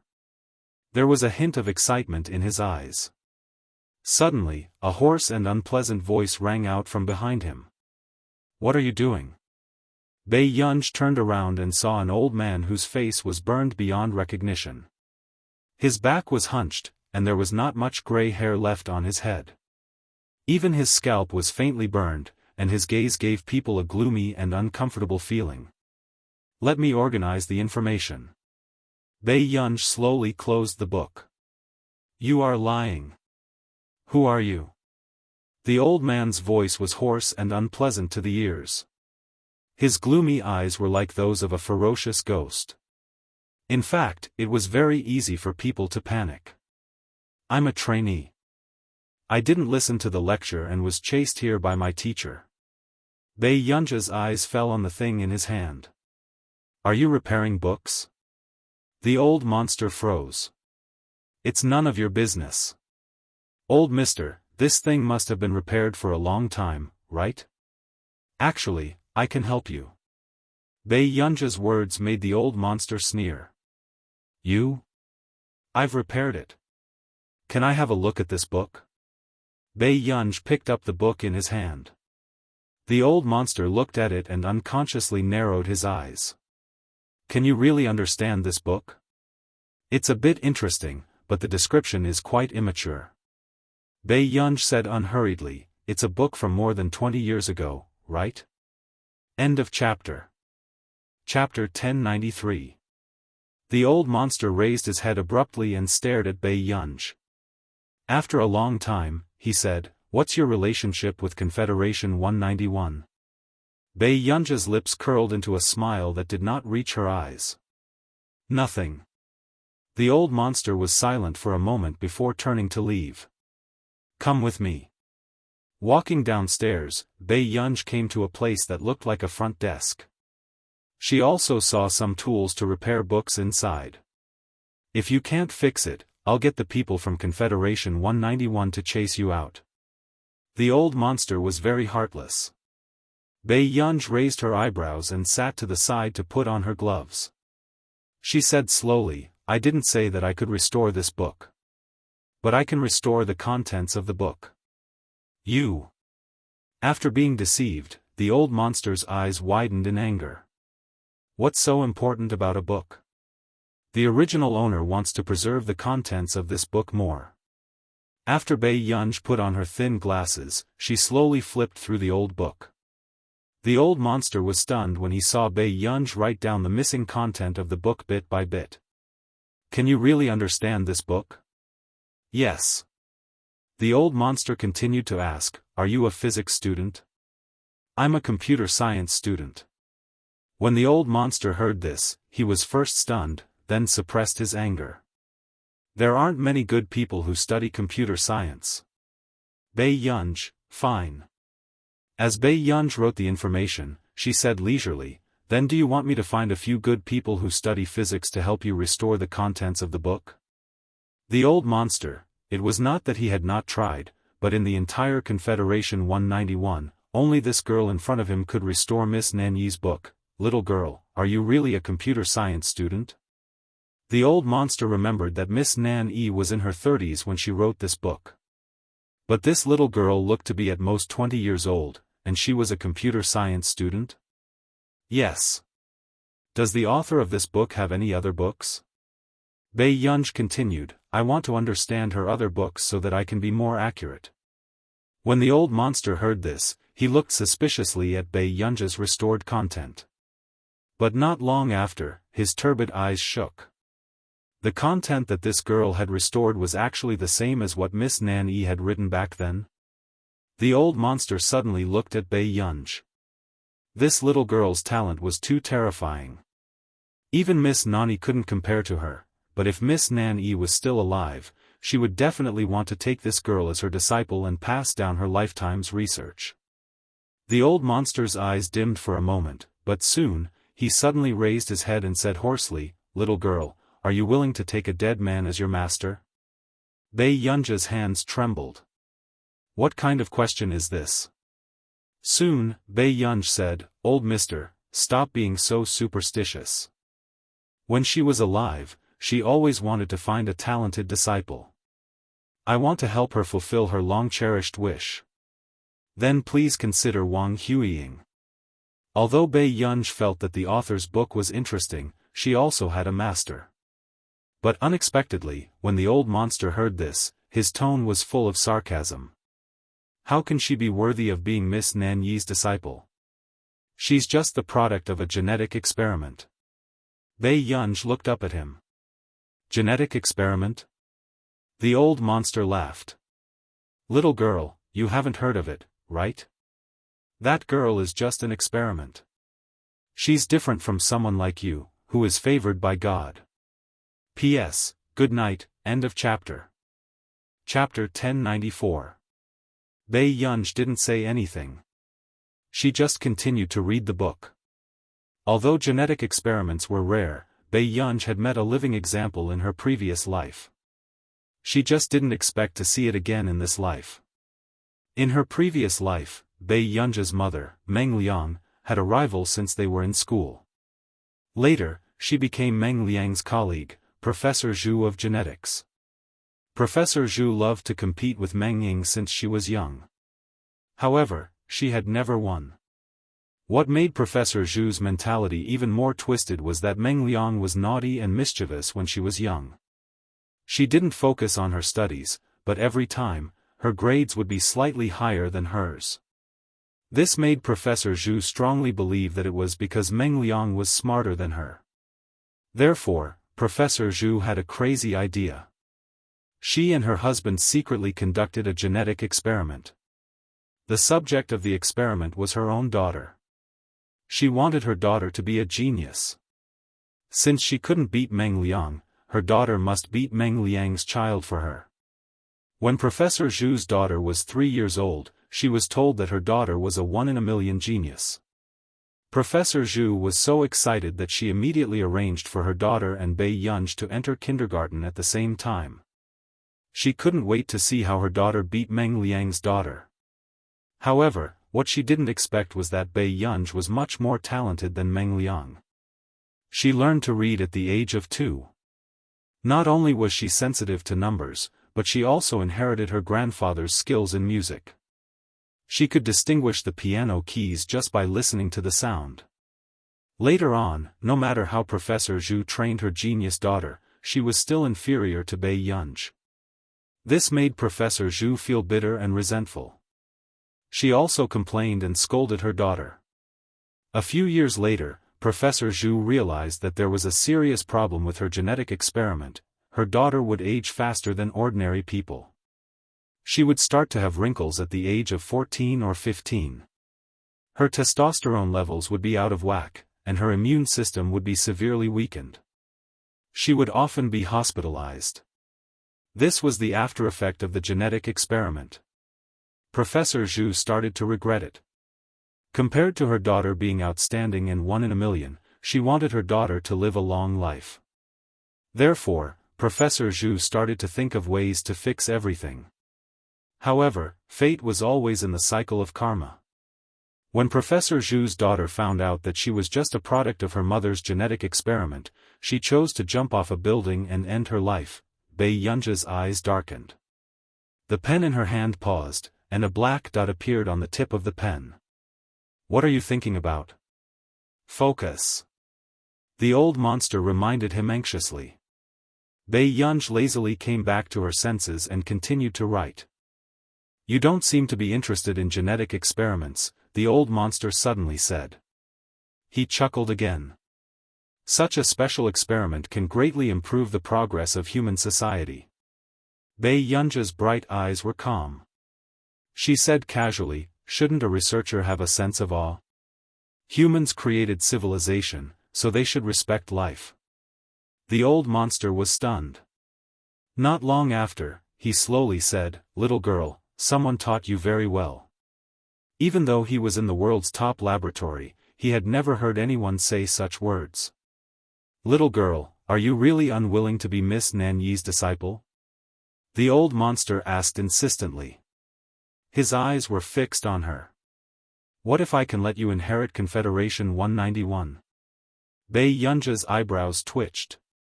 She glanced at him. "Sorry, I already have a master." End of chapter. Chapter 1095. The old monster frowned unhappily. He didn't expect Bei Yunj to be so tactless. "Could it be that your master can compare to Miss Nani?" Bei Yunj, before getting the information, Bei Yunj didn't intend to tell anyone that she was Nani's disciple. Otherwise, she might be chased out. "What's your name?" the old monster asked. Bei Yunj. The old monster was silent for a moment. "My name is Oz." Bei Yunj couldn't help but ask, "How did Sher Nani die?" Oz's gloomy voice was hoarse and unpleasant. "This has nothing to do with you." "Okay." Bei Yunj flipped through the little content and replied lazily, "I can finish repairing this book in about a week." "You can't take these books out." Oz looked like he was guarding against a thief, his eyes wary. "Okay." Bei Yunj just curled her lips. "Then can I flip through the books here?" "Oz, up to you." "Then can I play on your computer for a while?" "Oz, didn't this person think that he was being insatiable?" Suddenly, a voice sounded from the door. Oz's eyes darkened and he left after saying that. "You can play on the computer here, but don't make any sound." Bei Yunj raised her eyebrows and glanced at the black figure not far away. She had no interest in prying into other people's privacy. "In the library's rest area." "Is that your disciple? After so many years, you're finally willing to accept a disciple?" The person who came had white hair, but he was in good spirits. "She's not." Oz stretched out his skinny hand and used his long sharp nails to poke at the wick. He could clearly hear the sizzling sound of something burning, but he didn't seem to be in pain at all. The white-haired old man wanted to say something but hesitated. Looking at Oz's gloomy appearance, he also didn't feel good. Back then, in Sher Nani's words, Oz was an unforgettable handsome young man. But now, because of Sher Nani, he had become like this. "Then why are you suddenly willing to interact with others?" The white-haired old man laughed. Oz's tone was cold. You'll have to ask your people. A student who doesn't listen in class actually rushed to me. The white-haired old man, so she was a student from the training camp. I'll get someone to bring her back later. As soon as the white-haired old man finished speaking, Oz interrupted him. There's no need. She's not that annoying. Hearing this, the white-haired old man was suddenly interested in that student. After so many years, Oz's personality has become more and more withdrawn, and almost no one can enter his eyes. He wasn't averse to interact with strangers. Then we'll leave her in our laboratory? The white-haired old man smiled. Why are you looking for me? Oz asked impatiently. As soon as he finished speaking. The atmosphere there was a moment. I promised Wang Hui that as long as Wang Huiying can get first place in this year's training camp, I will relinquish my authority. In an instant, Oz slammed the table and stood up. His ugly face was ferocious and his hoarse voice was gloomy. What did you say? Yunts BTSS. STS, you want to let a person who killed your daughter take over Confederation 191? Oz, I'll say it again. Don't spout nonsense if you don't have evidence. Master Shi pursed his lips. Nani is dead. Confederation 191 needs a new successor. Although Wang Hui isn't qualified, Wang Huiying is a 1-in-a-million talent. Moreover, Wang Huiying's mother is also a member of the Shi family. End of chapter. Chapter 1096. Hearing this, Oz smiled. I was wondering how a despicable person like Wang Hui would dare to get that adopted daughter pregnant. It turns out that he had calculated that you would give up your power because of this relationship. I've already made a decision. I'm just informing you now. The head of the Shi family was silent for a moment before he looked deeply at Oz. Confederation 191 is already declining. Wang Hui has also pressured me for a long time. If I don't give up my power, he will take away some of the core researchers and Wang Huiying. Oz, the laboratory needs a genius like Wang Huiying. Her future will bring Confederation 191 back to its peak. But she's just a test subject. Oz was furious. The head of the Shi family's tone was calm. But you have to admit that only Wang Huiying can inherit Nani's mantle. Unless you can find someone more suitable than Wang Huiying. Otherwise, once this competition is over, I'll give up my power. With that said, the head of the Shi family turned and left. Oz's expression was terrible. Dad, why are you here personally? Wang Huiying asked in surprise when she saw Wang Hui. Wang Hui smiled and said, Huiying, Dad has something to talk to you about. Wang Huiying said, Dad, tell me. No matter what, you have to get first place in this competition. Wang Hui's tone was unprecedentedly excited. Huiying, you're Dad's hope. As long as you can get first place in the training camp, your grandfather will completely give up his power to me. I've been waiting for this day for too many years. You mustn't disappoint Dad. Wang Huiying's tone was weak. Don't worry, Dad. How many times have I gotten first place since I was young? She said disdainfully, Grandpa should have given up his power a long time ago. Compared to my mother, he has always liked his biological daughter, Shi Nani. He has never admitted my identity to the public. Huiying, as long as you can win, you will be the one and only elder young miss of Confederation 191. Wang Hui's eyes were determined. When the time comes, Confederation 191 will be ours. A few days passed. In the classroom. Yunj, look at the results of our competition this time. It's almost done. Su Jihuan grabbed Bei Yunja's hand and said excitedly, when the time comes, we might be able to enter the top 5. Pei Yunj raised an eyebrow and walked towards Su Jihuan. She found that these three people's standards were indeed not bad. Especially that Tang Yi. You don't need me to do anything? Bei Yunj asked. Su Jihuan patted his chest. No need, you can just lie down and win. Bei Yunj smiled. Okay. She didn't plan to get a good ranking. She just wanted to get the information as soon as possible. Bei Yunj and Tang Yi analyzed their semi-finished products and made a few suggestions before returning to the library.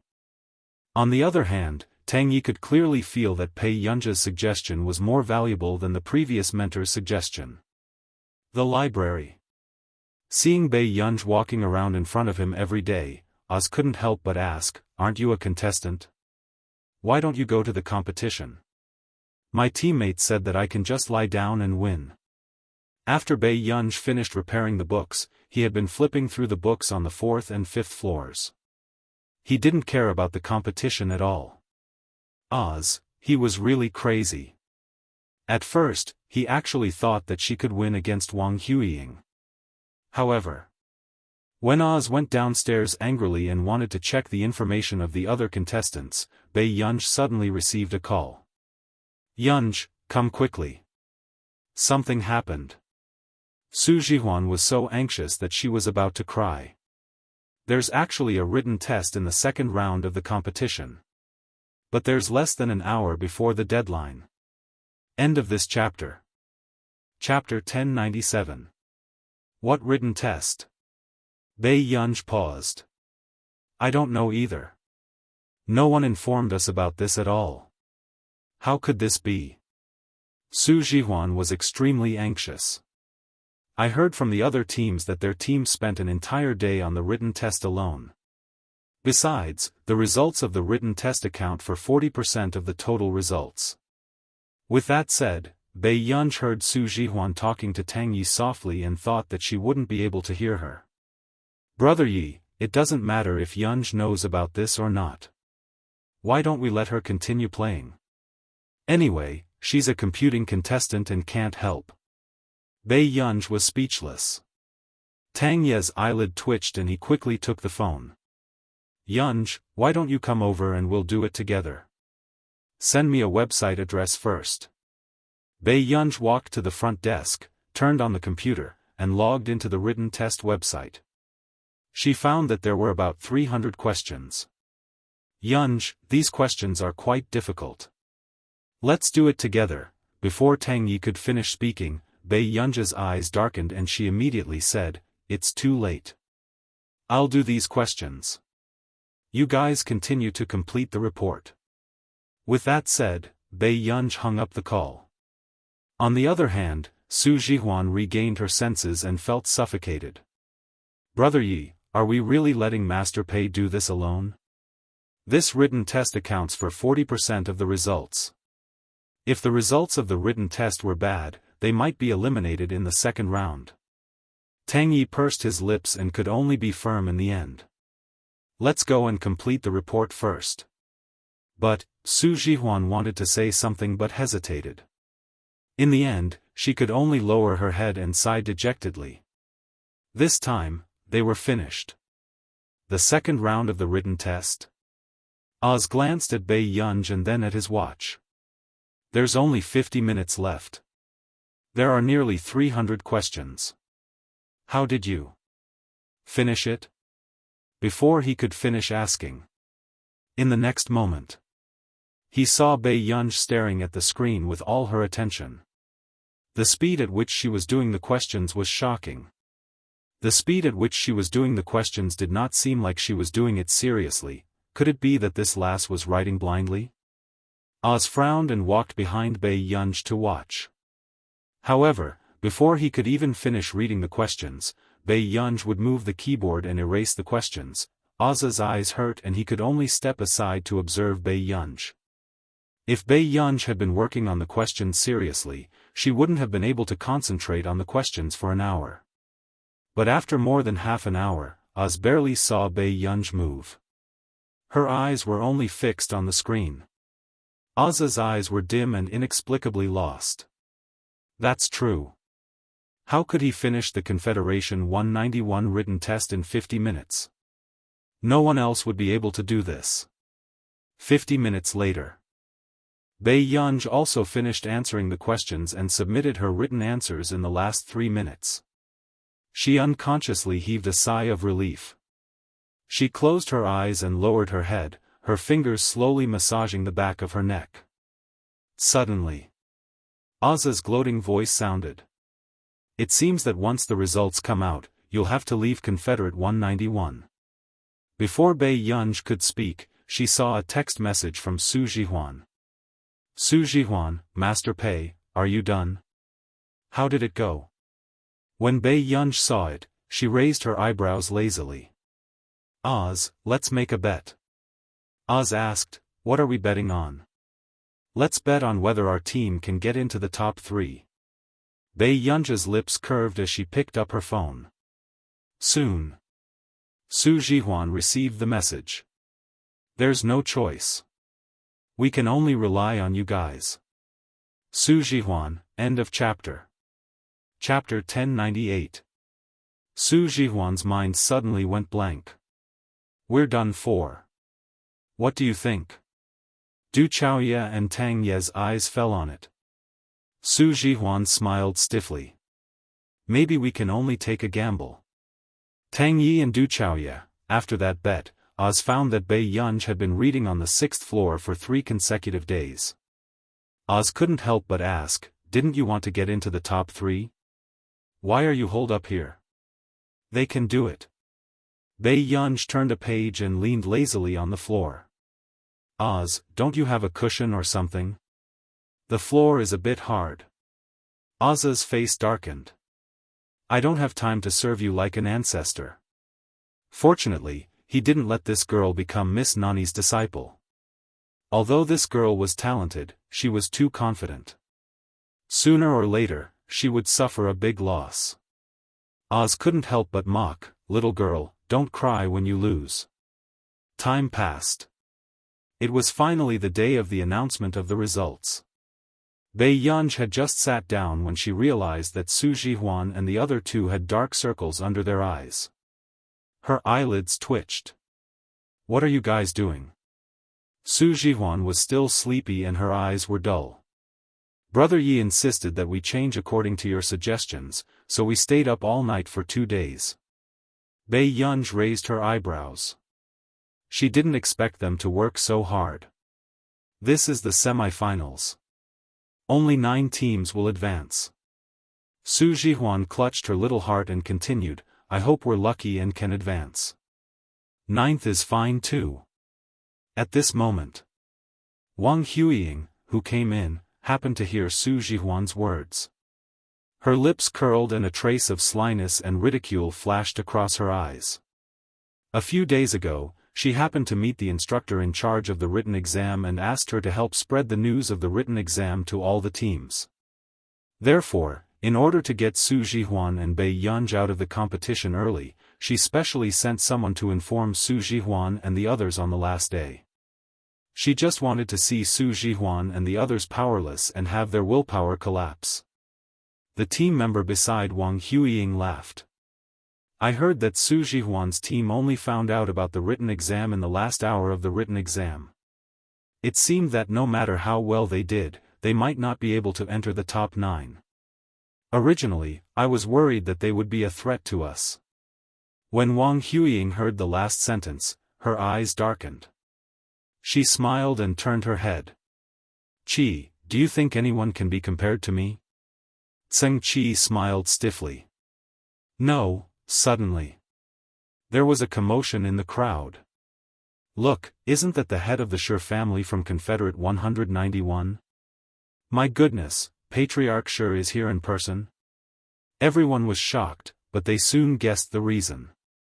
Wang Huiying was the heir's daughter and the little Shi Nani of Confederation 191.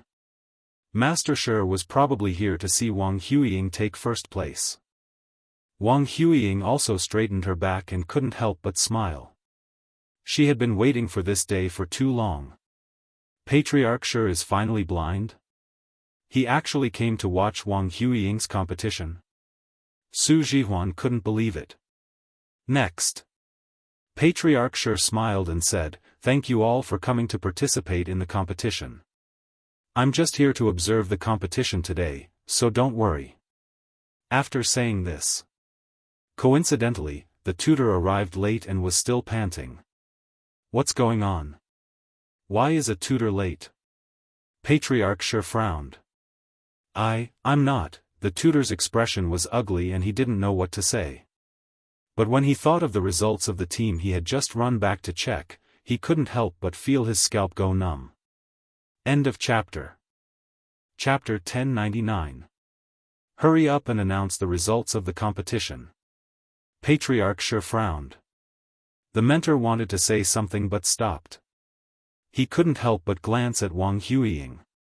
But before he could announce the rankings, the old man next to him snatched his report card. Old Han, what are you waiting for? Let me do it. Mentor Han's face darkened. Before he could speak, he was pushed aside by the old man. I'm sure everyone can feel the difficulty of this competition. There's no other way. There are so many excellent contestants this year. We have to lower the score. The old man said happily, otherwise, if the gap isn't big, you won't be satisfied if you lose, right? The contestants, they finally understood. This was to lower the score for Wang Huiying's team, so they suffered along with them. Wang Huiying looked helpless. No wonder the written test is so difficult. It's Grandpa Wu's doing again. You really didn't leave me a way out. Elder Crow also smiled. If Littling can't do it, who else can? Your team is the only one with more than 30 points in the written test. Grandpa Wu is widening the gap for you. The audience was in heated discussion. What? The only one with more than 30 points? Wang Huiying is too unbelievable. Elder Crow began to announce, in this competition, a total of 9 teams have advanced to the finals. The 9th place will be announced. At this moment, only Mentor Han closed his eyes. He couldn't face this scene. No way. Su Jihuan almost blacked out. Are they deliberately provoking us? Bei Yunj next to her comforted, maybe the results are good. Su Jihuan's smile was very stiff. Do you think we can get 7th or 8th place?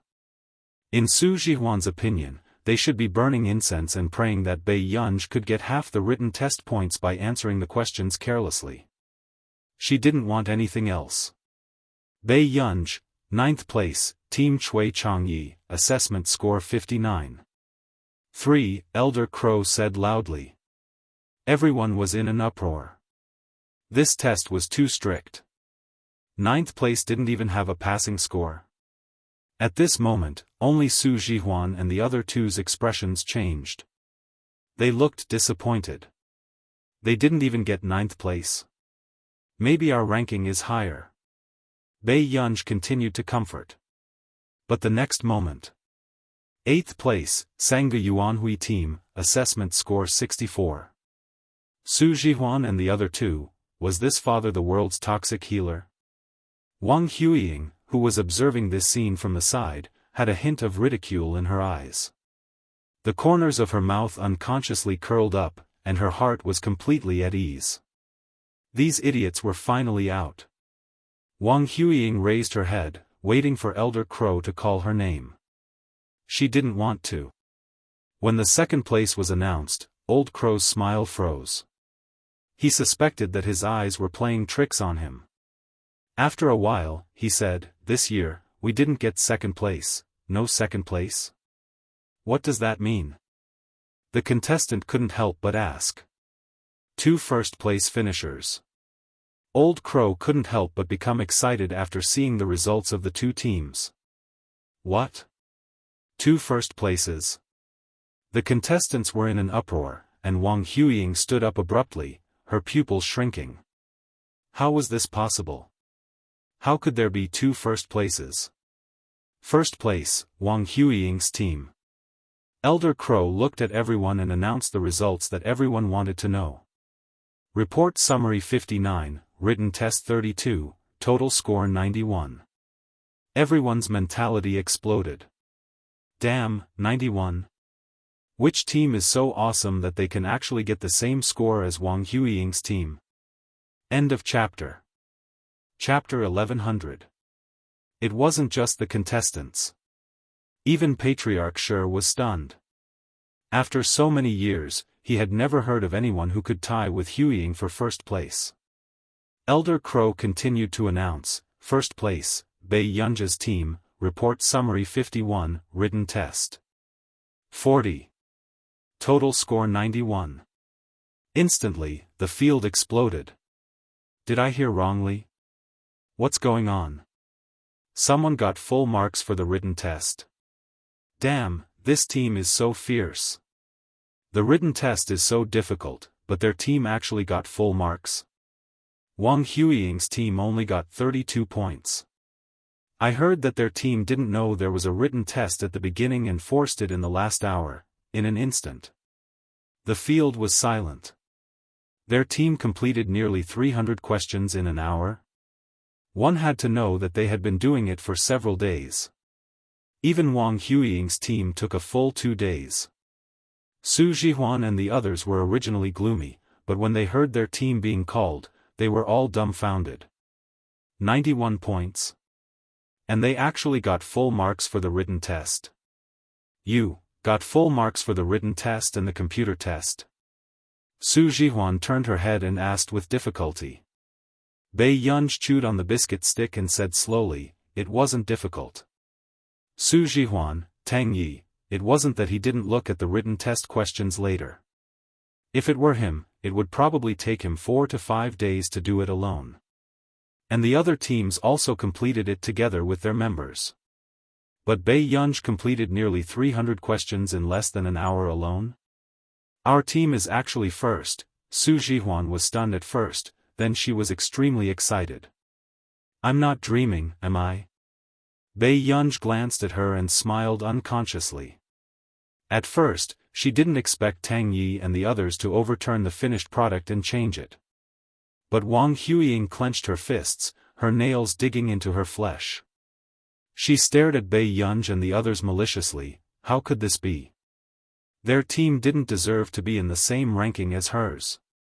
After Wang Huiying came back to her senses, she immediately looked at Patriarch Sure, only to find that Patriarch Sure was also staring at Su Jihuan and the others. She gritted her teeth and a ruthless look flashed across her eyes. How's the matter? I asked you to investigate. Patriarch Sure was still a little suspicious. It's true. Also, I found out that there was a problem with their team's information. They found out about the competition an hour before the computer test ended. The tutor braced himself and said, the person who answered the question is a girl who is not even 20 years old. Patriarch Sure was in disbelief. Alone? Even Wang Huiying couldn't finish these questions in 2 days, but someone actually finished it in an hour. He had never heard of a laboratory or a physics research institute producing such a genius. Bei Yunj. I've done a background check, there's no such person in the industry. The tutor had never thought that there would be a day when a person who wasn't even 20 years old could beat Wang Huiying in physics. This world was too crazy. Patriarch Sure took a long time to come back to his senses. What do you mean by unexpected news? The tutor was silent for a long time. It was Miss Wang. She specifically asked someone to inform their team on the last day. She probably wants Su Jihuan to be eliminated early. Patriarch Sure's eyes darkened. The library. You're a family head. Why do you keep coming to the library? Oz frowned. Did you know that there was a student who got full marks in the second round of the written exam this year? Oz glanced at him coldly and mocked, a test subject got full marks and you're here to show off to me? End of chapter. Chapter 1101. It's not Wang Huiying. As soon as Patriarch Sure finished speaking, Oz stopped reading.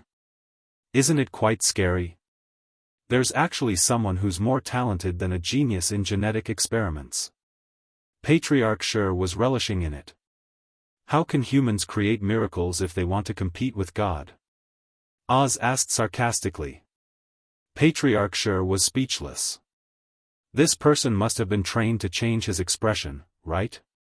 Patriarch Sure continued, what I didn't expect was that the person who scored full marks in the written test was actually from a computer science background. As soon as he finished speaking, Oz lost his grip on the book and dropped it.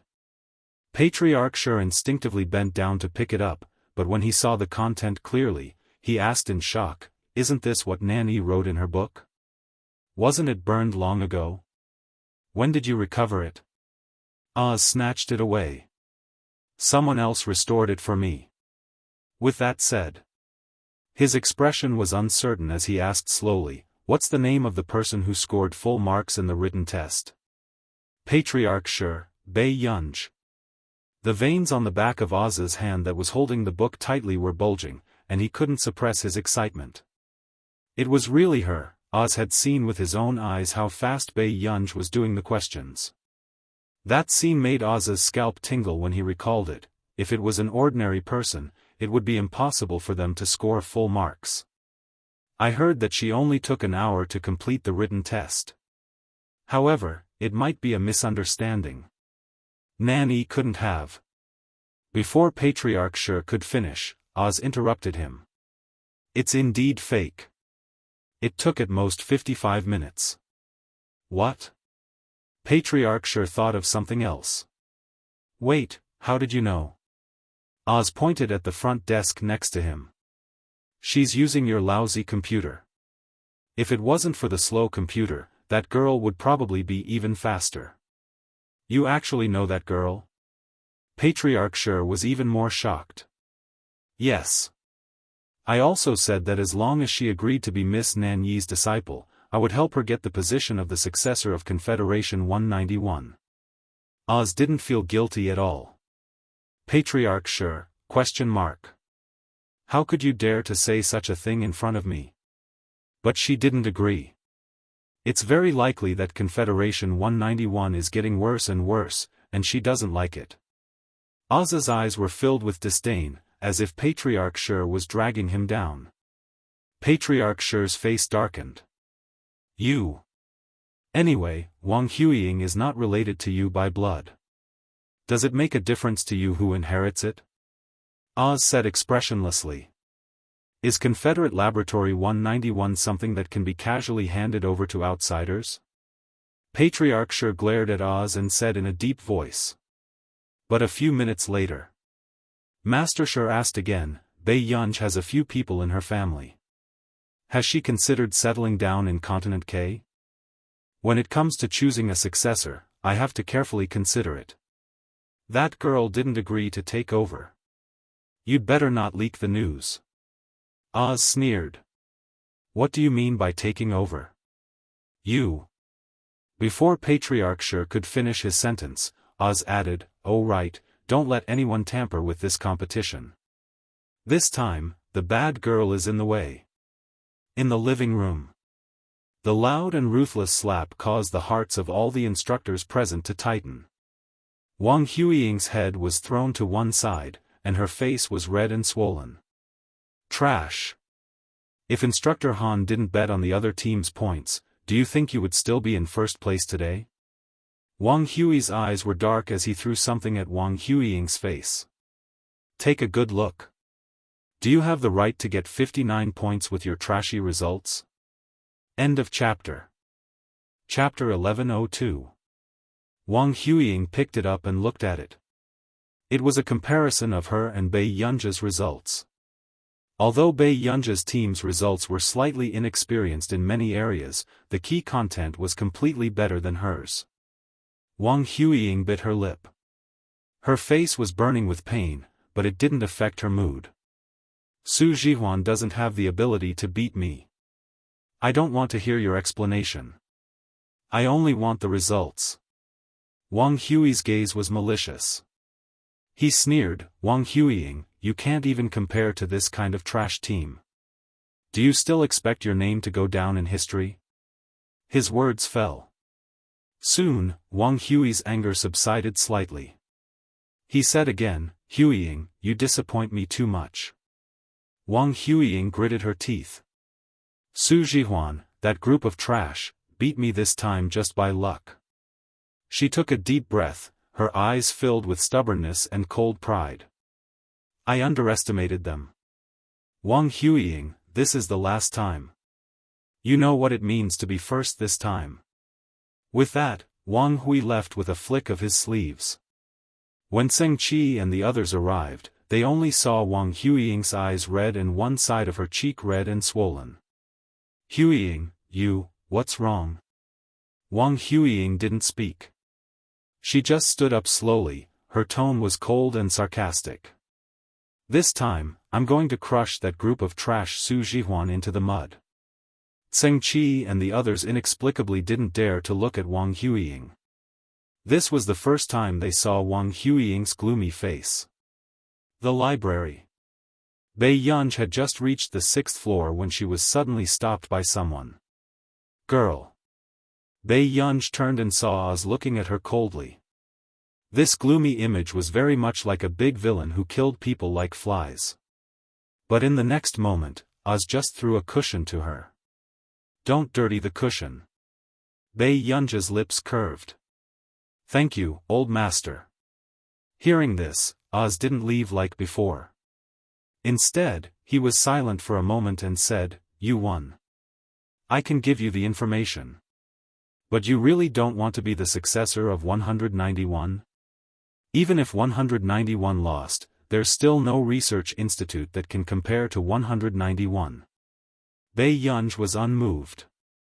Seeing this, Oz's eyebrows twitched and he threw another book at her. Bei Yunj flipped through the contents. This was even more valuable than the scientific data and information left behind by Shernani. The author's name was J.H. Do you like this guy's book? Oz asked tentatively. Bei Yunj's eyebrows twitched. He didn't expect Confederation 191 to have such a high standard of books. Oz knew Bei Yunj would like it. After all, very few people knew that the number one genius of Confederation 191 wasn't Shernani, but this foreign student. You sold it to me? Bei Yunj asked. Oz almost interrupted this guy's train of thought. If you get first place in the competition, I will give you all of this person's books. Bei Yunj's eyes flickered with a dark light. A moment later, she returned the book to Oz. I'm sorry. I promised my master that I wouldn't join Confederation 191. Oz also began to hate this girl's cleverness. He was even angered by her cerebral palsy master to the point that his heart ached. Which dog was this girl's master? He actually didn't let his disciple join Confederation 191. The finals were coming. After Su Jihuan came back from drawing lots, Tang Yi and the others looked at the theme and report order and almost stopped breathing. There were a total of 10 themes and 9 teams to choose from. Chapter 1103. Brother Yi, I think I've used up all my bad luck for a year. Tang Yi was speechless. Congratulations. The corners of Du Chaoye's mouth twitched. Why don't we get Bei Yunj to do it? In the previous round, Wang Huiying's team probably didn't use their full strength. But now that the same theme was presented, wasn't this giving Wang Huiying and the rest a chance to torture them? But I've already asked Gu to sleep. She didn't seem to have rested yesterday. Su Jihuan said weakly. Let's do it. We can't leave everything to our companions. After Tang Yi finished speaking, a lazy laugh suddenly rang out behind him. But we're a team too. Tang Yi and the rest looked over instinctively. Su Jihuan jumped for joy. Yunj. Bei Yunj slowly placed the paper bag on the table. I brought you food. Thank you, Father Pei. Su Jihuan and Du Chaoye had already reached out to snatch it. What theme did you draw? Bei Yunj asked. After Tang Yi briefly explained, he was silent for a moment. Why don't you let us do it first this time? When it's about time, you can help us modify it? Bei Yunj thought for a moment. Okay. For a few days. Tang Yi and the rest were still diligently analyzing the data, and tutors often came to guide them. However, Tang Yi was careful and did not tell the tutor everything about the team's report. Soon. The tutor, who had just left Tang Ye's place, went to Wang Huiying's laboratory. "Elder Ma, how's their progress?" Wang Huiying asked. Elder Ma shook his head. "That kid Tang Yi is very meticulous. He didn't tell me their content." Wang Huiying's eyes darkened and her expression was mocking. "It's all right, Elder Ma. You can go back." "Okay, Mississippi." After Elder Ma left, Wang Huiying suddenly said, "Tang Fengyin, Tang Yi is from your Tang family, right? Is your Tang family planning to go against our Shi family?" Tang Fengyin's usual gentle smile froze. "Miss Wang, he's just an illegitimate son of a branch family. But he's still a member of your Tang family." Wang Huiying observed the experiment as she recorded the data. She only smiled generously. "I still hope that you can do it. Otherwise, my father will doubt the sincerity of the Tang family's alliance." Tang Fengyin was silent. "I understand, Miss Wang." A few days before the finals. The rain continued to fall.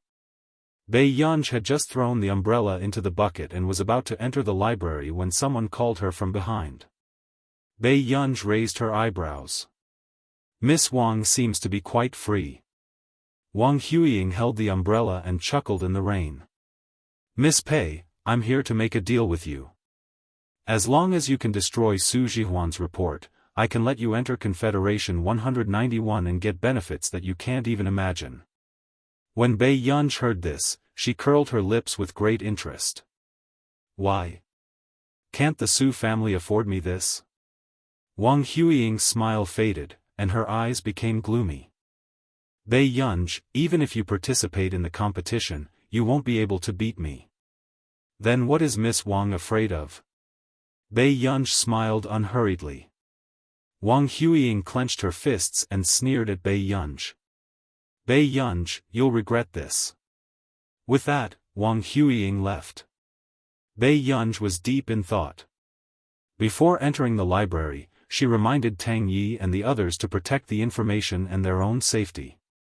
But what was hard to believe was that Wang Huiying dared to make a move outside the laboratory building one day before the finals. Chapter 1104. At the hospital. Bai Yunj arrived very quickly, but when the elevator bell rang, he didn't expect Suyu to come out of the opposite elevator. His hair was still messy. Bai Yunj didn't look at him anymore. He had just left when Suyu followed closely behind. However, what Suyu didn't expect was that when he saw Su Jihuan crying until her eyes were red, he subconsciously opened his hand. However, what he expected was not Su Jihuan throwing herself into his arms like before. Instead, Su Jihuan didn't even look at him.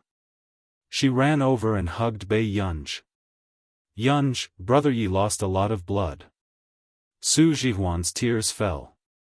Bai Yunj instinctively wanted to push her away, but seeing that Su Jihuan was crying sadly, he could only move his eyelids and slowly take out a tissue to wipe her tears. "Old Du, what's wrong with Tang Yi?" Du Chaoye said. "The doctor said that he lost too much blood and his body is covered in injuries. He might have to lie in bed for a few months." It must be Wang Huiying and the rest. Without anyone's instructions, who can enter Confederation 191? Su Jihuan gritted her teeth in anger. Bai Yunj was silent for a moment. "Old Du, go to the laboratory and get the information first. Jihuan and I will guard here." "Okay." Du Chaoye was actually a little worried about the competition. After all, Tang Yi was the one who did the final work. After Du Chaoye left, only then did Su Jihuan realize that Suyu was here. "Why are you here?" Su Jihuan was puzzled from the bottom of her heart. Suyu didn't expect that he had sent Su Jihuan to the Confederation 191 training camp because he wanted Su Jihuan to stop clinging to him for a few days.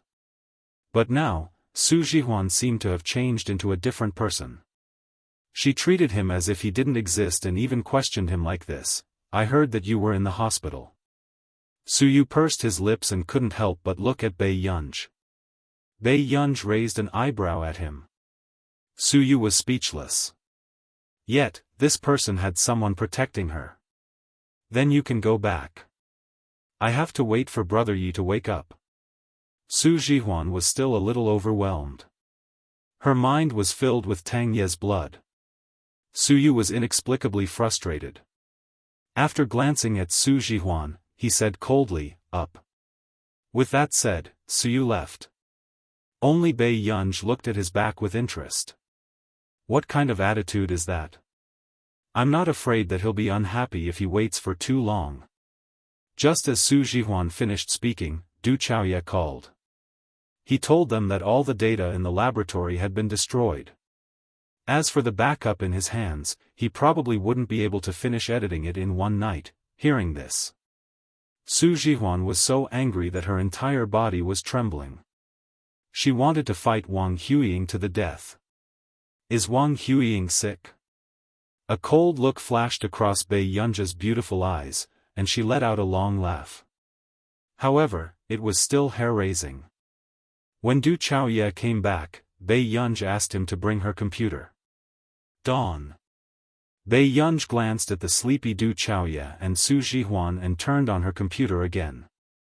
Inside the folder was the content she had written some time ago. Coincidentally, it was also the theme of the competition. After a quick glance, she licked her lips and sneered softly. Then, she slowly deleted the last signature. She signed it again, Group 9, Bei Yunj Team. The next day. It was Bei Yunja's first time sleeping in the hospital corridor. Her eyes were filled with impatience and irritation, especially after the scream. But Su Jihuan didn't know at all. I actually fell asleep. I haven't finished editing the manuscript yet. How did I fall asleep?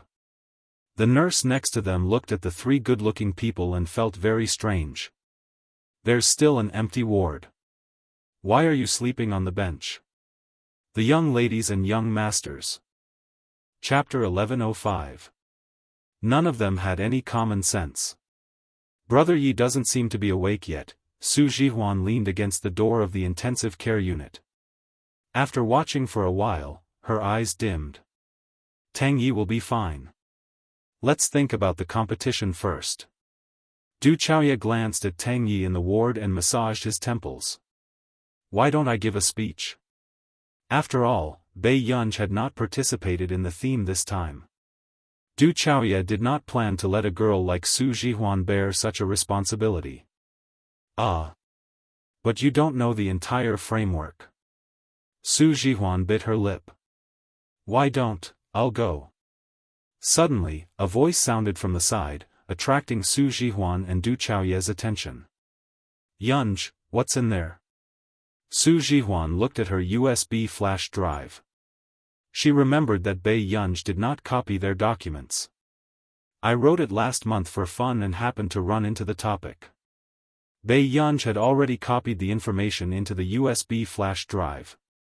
His index finger twirled the USB flash drive string lazily, his posture casual. Su Jihuan was speechless.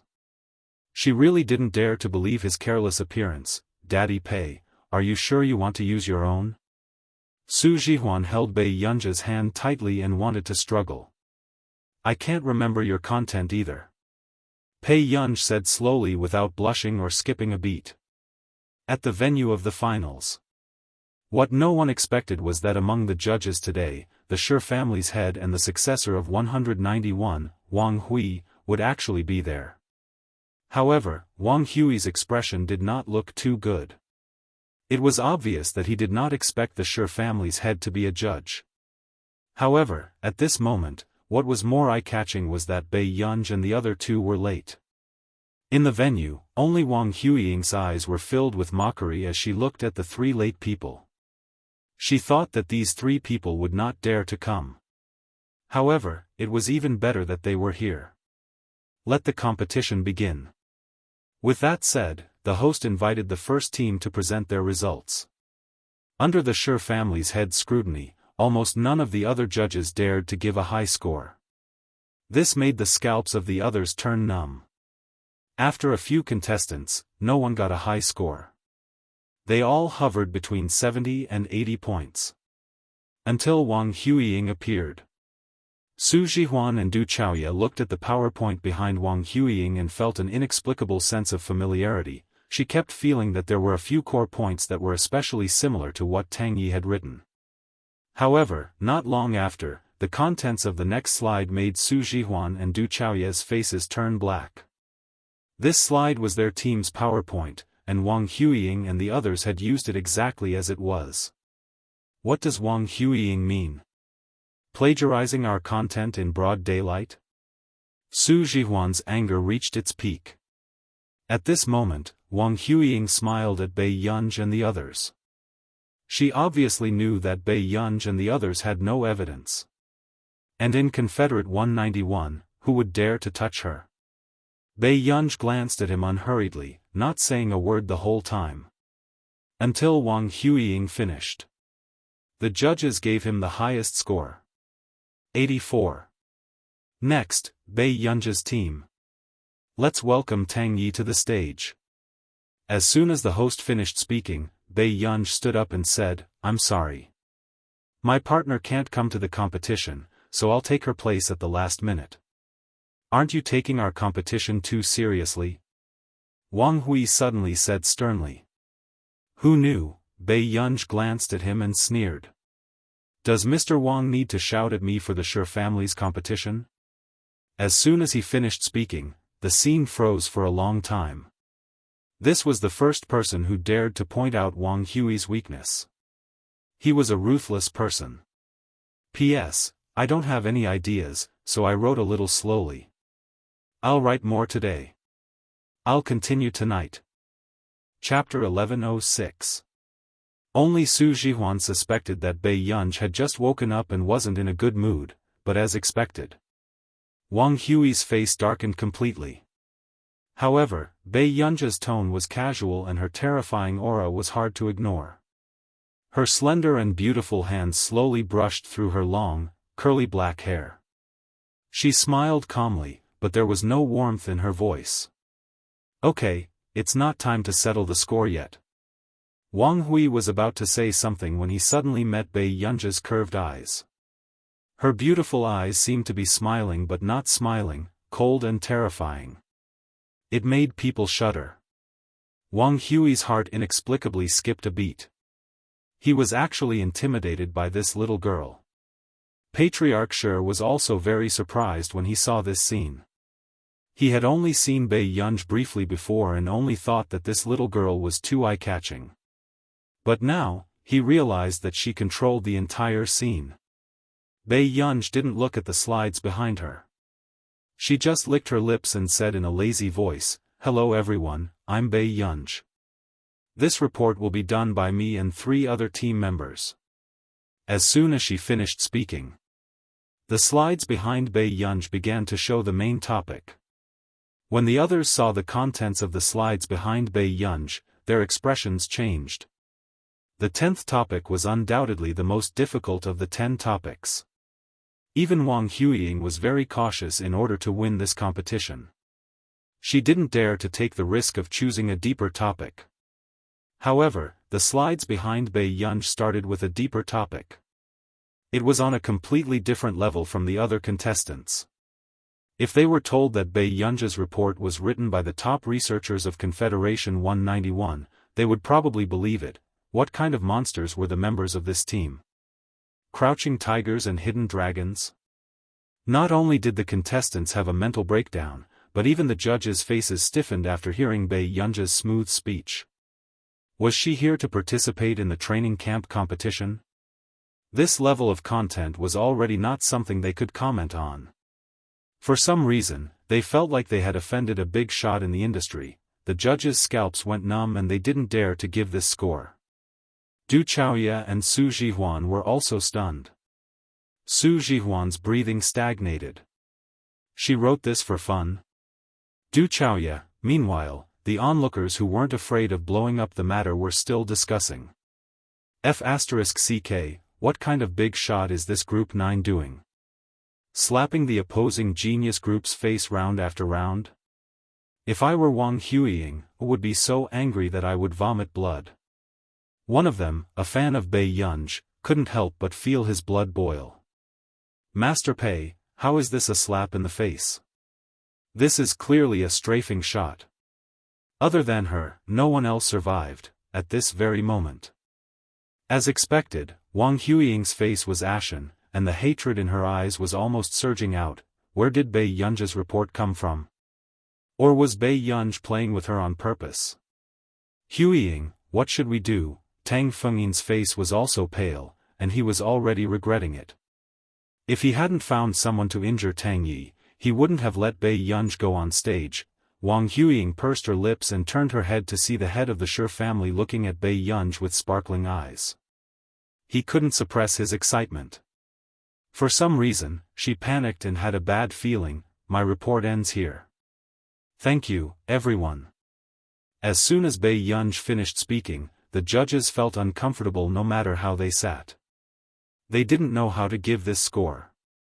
P.S. I can't take it anymore. I'm too sleepy. I'll wake up early tomorrow to finish these 3 chapters. Good night, everyone. End of chapter. Chapter 1107. The judges stared at each other in a deadlock. They were all egging each other on to be the first to give Bei Yunj a score. At this moment, Master Shi had just calmed down. He couldn't help but frown and ask, "What are you all waiting for?" After a long while, one of the judges said helplessly, "Master Shi, this score, how are we going to give her a score?" Someone immediately answered, "Actually, I heard about this topic at our nation's Physics Research Institute last time. But in terms of the content of the report, it's not as deep and accurate as this contestant. There were many physicists in our nation. They were even more skilled than the core members of Confederation 191.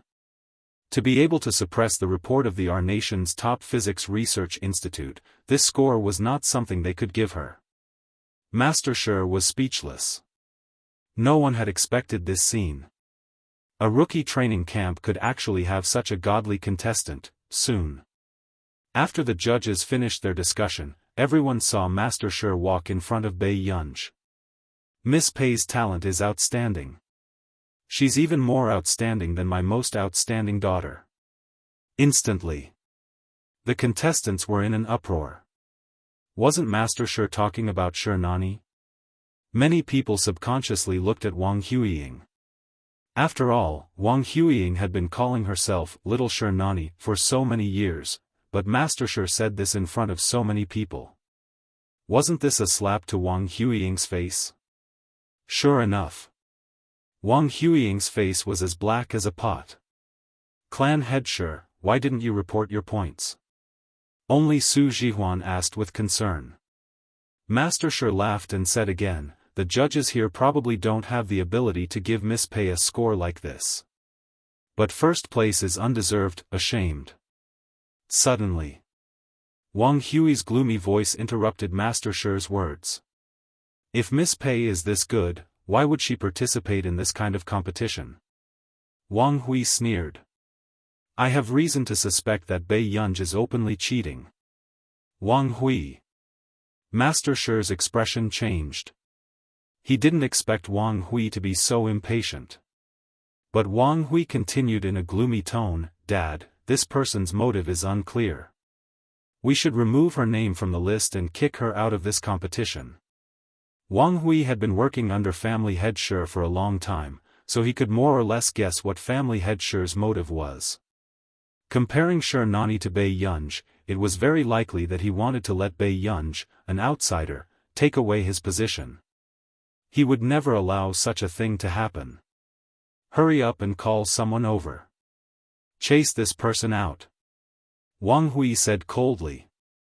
But in the next moment, Oz's voice sounded coldly, "Drive them out? What right do you have to make decisions for Confederation 191? When Wang Hui saw Oz walking over, he sneered, "So it's you. You're trying to trip me up behind my back." Oz sneered, "You're just someone who eats soft rice. Do you still need me to worry about you? I'm here today because this girl is the successor that I've chosen for Miss Nan Yi. In your dreams." Wang Hui was furious, but then he sneered, "Oz, I really didn't expect you to cheat with other players in order to pull me down. But you have to remember that I gave you face. But since you still don't understand who's in charge here, then I'll chase you and Bei Yunj out today." Hearing this, before Wang Huiying had time to sneer, a voice suddenly sounded from outside the door. End of chapter. Chapter 1108. Who's tired of living now? How dare you touch my disciple? Everyone turned around and suddenly saw an old man in a neat suit. Although his expression was calm, there was a majestic look in his eyes. Bei Yunj was quite surprised. He didn't expect Nancy to come here. Who is this old man? The contestants below the stage were all discussing. No one knew him. But the old members of Confederation 191 were shocked. Even their voices were filled with disbelief. "Teacher Nancy, it's Mr. Nancy?" Most of the contestants were still young and didn't know what the word Nancy meant in the scientific research circle. But Confederation 191 had witnessed with their own eyes how many achievements Nancy had left in this era. At this moment, Oz's hoarse voice was even more unsettled. His expression was distorted. "Bei Yunj is your disciple?" Nancy turned and looked at Oz for a while before recognizing him. "Yes, you're Oz?" He didn't know when Oz's face was disfigured. And the way Oz and Patriarch Sure looked at Nancy was as if they couldn't wait to fight him on the spot. They were so angry that their teeth itched. This dog was really shameless.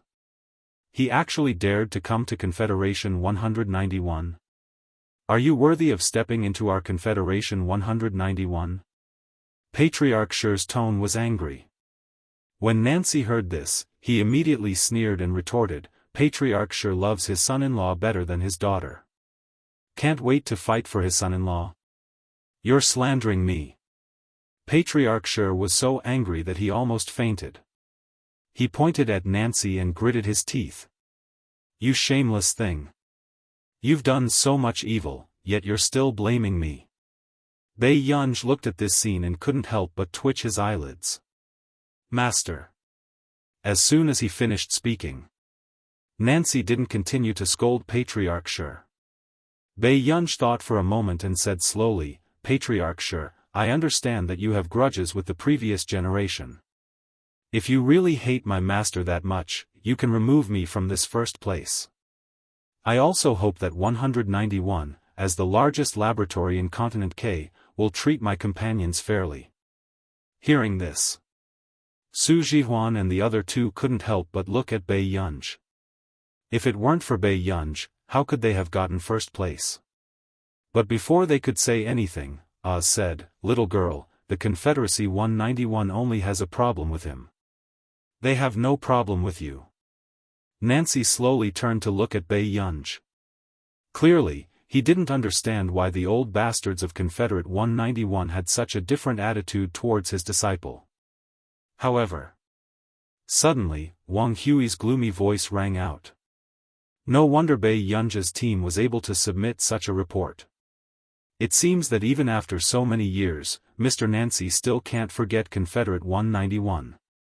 "Do you think everyone is like you, someone who likes to live off women?" Nancy sneered. She was merciless in attacking her enemy. As expected, Wang Hui's face darkened. "After all, with such a peerless master like me, it's hard for my disciple to fail even if he doesn't want to." Nancy was still sighing with emotion, but her heart was blooming with joy.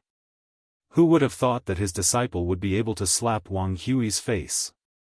Bei Yunj, but in the next moment. However, Patriarch Sure hurriedly ignored him and walked to Bei Yunj's side. "Yunj, why don't you consider removing your master-disciple relationship with that old thing? Our Confederacy 191 has high hopes for you." Patriarch Sure was just short of saying, "What do you think of my position?" Bei Yunj was speechless. "Sure Hongsen, what do you mean? Are you trying to steal my disciple in front of me?" Nancy said with a shocked and angry expression. End of chapter. Chapter 1109. The head of the Shi family couldn't hold back his anger. Nancy, so what if I poached your disciple? You even poached my daughter and you still have the cheek to criticize me? Bei Yunji's eyelids twitched. When the head of the Shi family thought of his daughter, he couldn't help but tear up. Do you think it's easy for me? I raised Yi all by myself. Originally, I just wanted to find someone worthy of her trust, but what about you? Eloping with her? Now that Yi is gone, I just want to find her a disciple to take over. How am I wrong? Hearing this, Nancy paused. He didn't expect that the head of the Shi family wanted to keep Bei Yunji to find a successor for Shi Nani. After a short silence, Nancy was a little helpless. This matter still depends on what Gu thinks. Oz glanced at Nancy coldly and said in a sarcastic tone, "You taught her well. You didn't let the little girl join Confederation 191. I've been persuading her all this time, but she refused to be Miss Nani's disciple." Nancy, he didn't expect this either. After all, Bei Yunji didn't even mention it to him. He could not imagine how tempting the Confederation 191 would be to all of them. But he didn't expect that Bei Yunji would even reject the position of successor. Gu, if you want, I won't stop you. Nancy was touched and immediately said. Unexpectedly, Bei Yunji glanced at him slowly and chuckled softly. No need, Master. Master, I have no choice but to take over your territory. Nancy's emotions dissipated instantly. The head of the Shi family, how did Nancy trick this girl to become his disciple back then? At this moment, Wang Hui and Wang Huiying's eyes had completely darkened. Soon, one of Wang Hui's men said, Master, but our successor has always been Mr. Wang Hui. I only let him temporarily manage the 191 successor, but I never promised him that he would definitely inherit this position. These words made Wang Hui's eyes even colder. So I've worked hard for Confederation 191 for so many years, but the head of the family is not moved at all?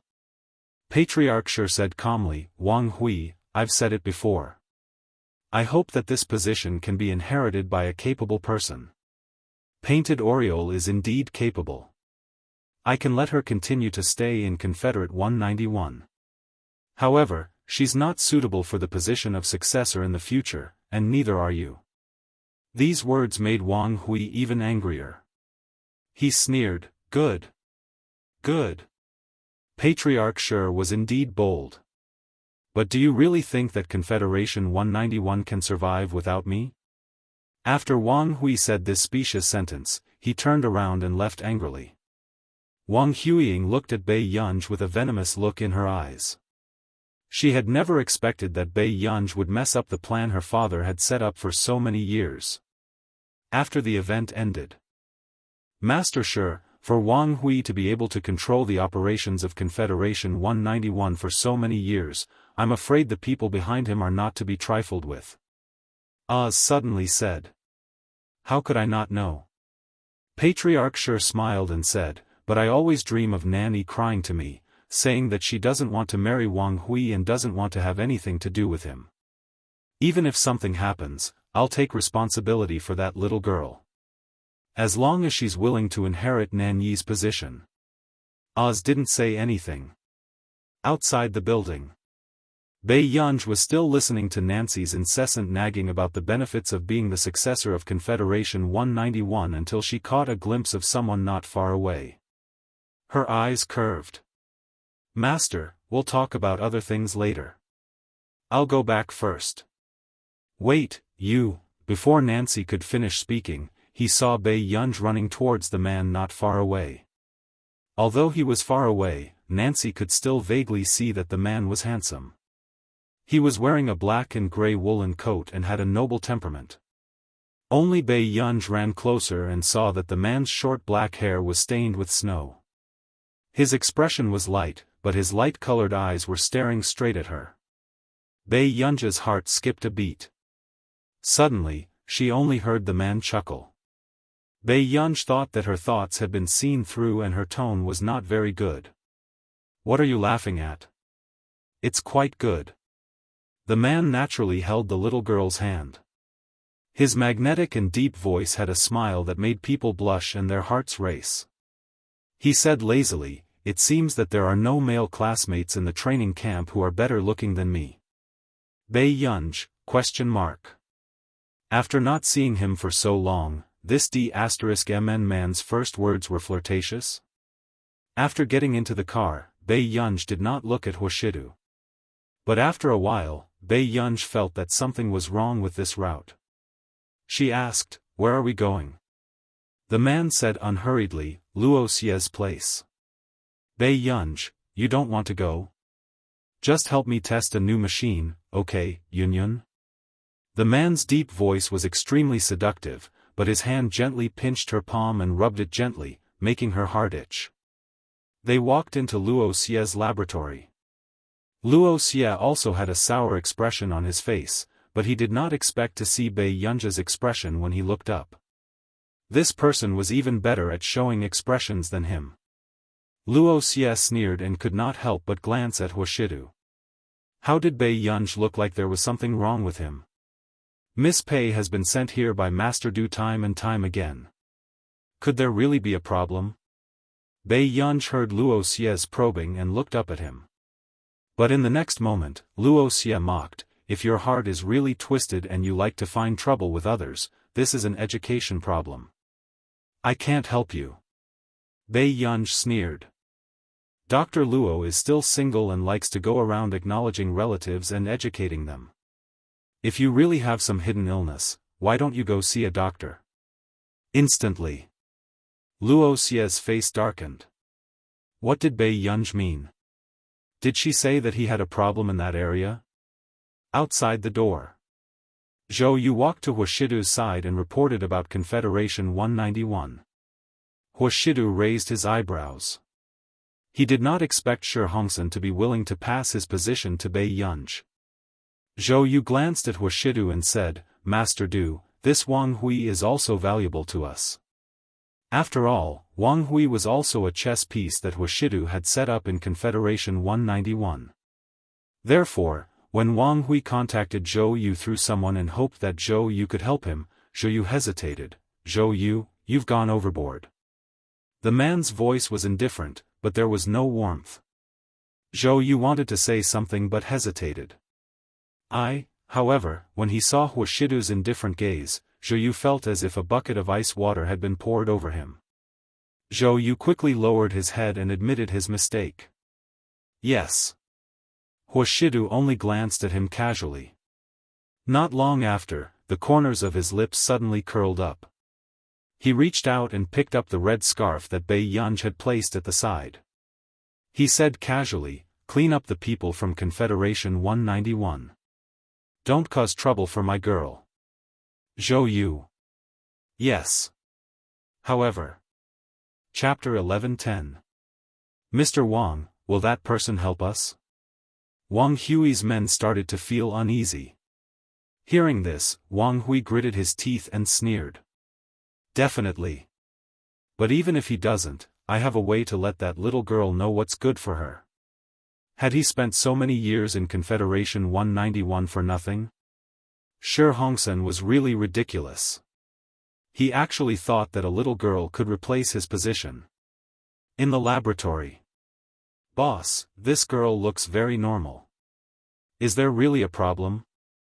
The experimenter in the observation room asked softly. Luoxia sneered. "Is there a problem? Master Du treats her like a treasure. What problem can there be?" If there was a problem with Bei Yunj, it was because Hoshidu had spoiled her. Luoxia didn't care. But in the next moment, Luoxia suddenly heard a loud noise in the laboratory. When he reacted, his eyelids twitched and he immediately ran over to Bei Yunj. But he saw Bei Yunj standing by the side with a normal expression.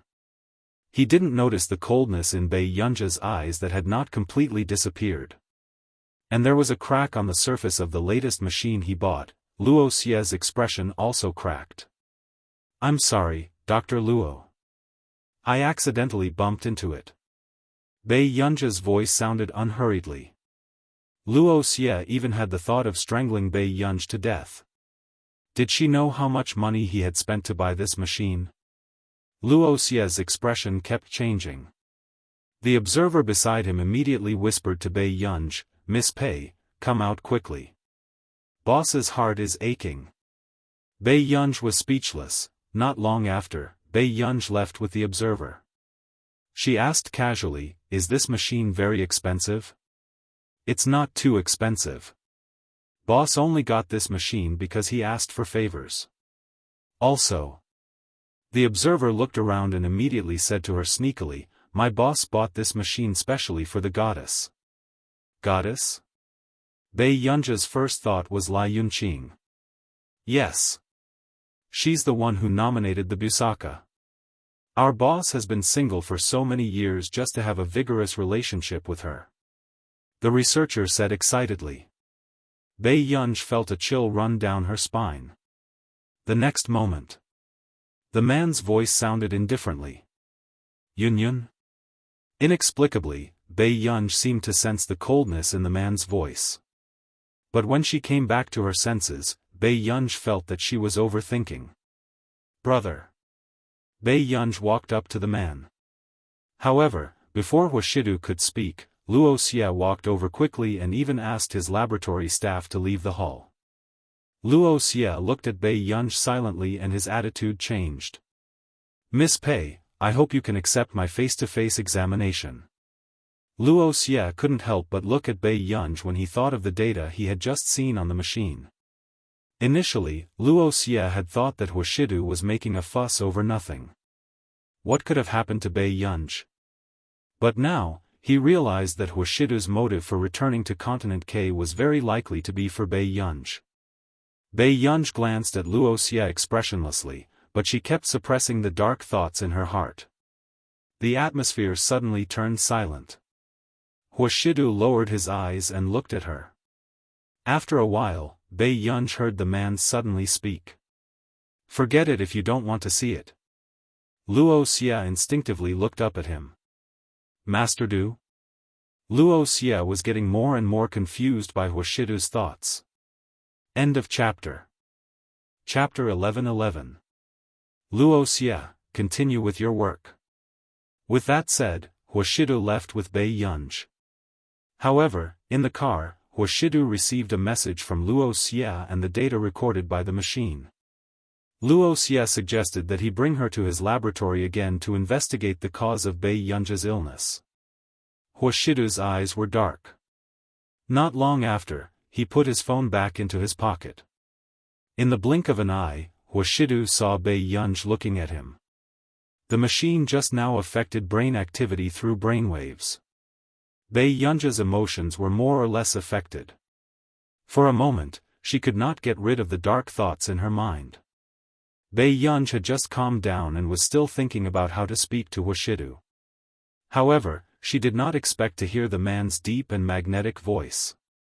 "We're returning to Yuncheng in 2 days." Bei Yunj's long eyelashes fluttered slightly and she quickly licked her red lips. After a while, she asked, "Aren't you going to continue the examination?" With that said, Bei Yunj did not hear Huashidu speak and looked up instinctively. However, she did not expect the man to stare straight at her. The corners of his upturned eyes were charming and he chuckled in a low voice. It was as if he was making a serious promise to her. He said slowly, "Bei Yunj, we still have a long time in the future." Bei Yunj's heart thumped unnaturally and she looked away hurriedly. However, the man's lips curled up. Back at the manor, Bei Yunj watched as Zhou Yu and Seng Su watered the flowers not far away and called Nance. "Other than Luo Xie, do I have any other choice?" Nance did not expect Bei Yunj to take the initiative to talk to him about this one day. He snorted. "You still know that I'm your master. I thought you were going to look for Zhong Xinglin again." Nance quickly got to the point. "Yunj, Luo Xie is your most suitable choice now." Bei Yunj was speechless. Now, Bei Yunj's scalp turned numb at the thought of what the experimenter had said about a romantic relationship between an older woman and a younger man. "Change it." Bei Yunj was silent for a moment. Besides, I don't want anyone to know about it for the time being. Do you not want others to know, or do you not want your brother to know? Nancy smiled. Bei Yunj, other than Huashidu, there was no one else who said that. Nance knew that Huashidu's identity was not simple. He had also heard Zhong Xinglin mention Huashidu before. Although he didn't know much about this young man, there was one thing he was sure of. Perhaps even Bei Yunj herself didn't know what this man thought of her. Thinking of this, Nancy could not help but ask, why can't you figure out such a simple question? After a while. Only then did Nancy hear her clear and melodious voice ring out. Master, it's not like I can figure out everything. Nancy was stunned. After he came back to his senses, he remembered that Bei Yunj was only 19 or 20 years old. However, the more he interacted with Bei Yunj, the higher his expectations for her. It was easy for people to fall into a fallacy with such a genius. She had to be more knowledgeable than everyone else. Suddenly, Bei Yunj's voice interrupted his thoughts. She smiled lazily. Master, I can inherit Madam's Confederation 191, but there's a score that I haven't settled yet. What score? Confederation 191. No one understood why a group of people would suddenly appear. When they saw Wang Hui, they suddenly attacked him and beat him up until he couldn't even get up. Half a day later, Wang Huiying had just rushed to the hospital when she didn't expect to be slapped by Wang Hui out of nowhere. P.S. There are 2 more updates. If nothing goes wrong, there should be a mini update soon. End of this chapter. Chapter 11-12. Seeing this scene, a woman who looked similar to Wang Huiying hurriedly supported Wang Huiying. Why did you hit your child? Your daughter came to the hospital to see you out of kindness. Shi Ruzhen's heart ached. You should ask her. She can't even compete with Bei Yunj. Isn't it embarrassing? Wang Hui's long-suppressed anger finally exploded. He pointed at Wang Huiying and scolded her. Wang Huiying covered her face with her hands. Her hair covered half of her face. After a long time, she said gloomily. Those people today must be Bei Yunj's men. Wang Hui's face darkened. He thought about how he was beaten up in Confederation 191 and his tone became even worse. How did you know? I asked the Tang family to teach the illegitimate son of the Tang family a lesson. He's her teammate. Wang Huiying's hatred for Bei Yunj grew stronger. Bei Yunj was really arrogant. She actually hit her father. Wang Huiying, you, Wang Hui's eyes darkened. He sneered angrily. I didn't expect you to become so useless after so many years. Wang Huiying was his most successful genetic experiment subject. How could she be defeated by an ordinary person? Wang Huiying seemed to have been provoked. Her voice was sharp and she sneered. Useless? Father, don't forget that if it weren't for me, grandfather wouldn't have considered letting you inherit the laboratory. But Wang Hui was even more furious when he heard this. How dare you talk back to me? Shi Ruzhen immediately protected her daughter. Huiying didn't mean to provoke you. Don't treat your daughter like this. I treat her like this? How much effort did I put in to nurture her? Look at the result. She can't even compete with a wild girl who came out of nowhere.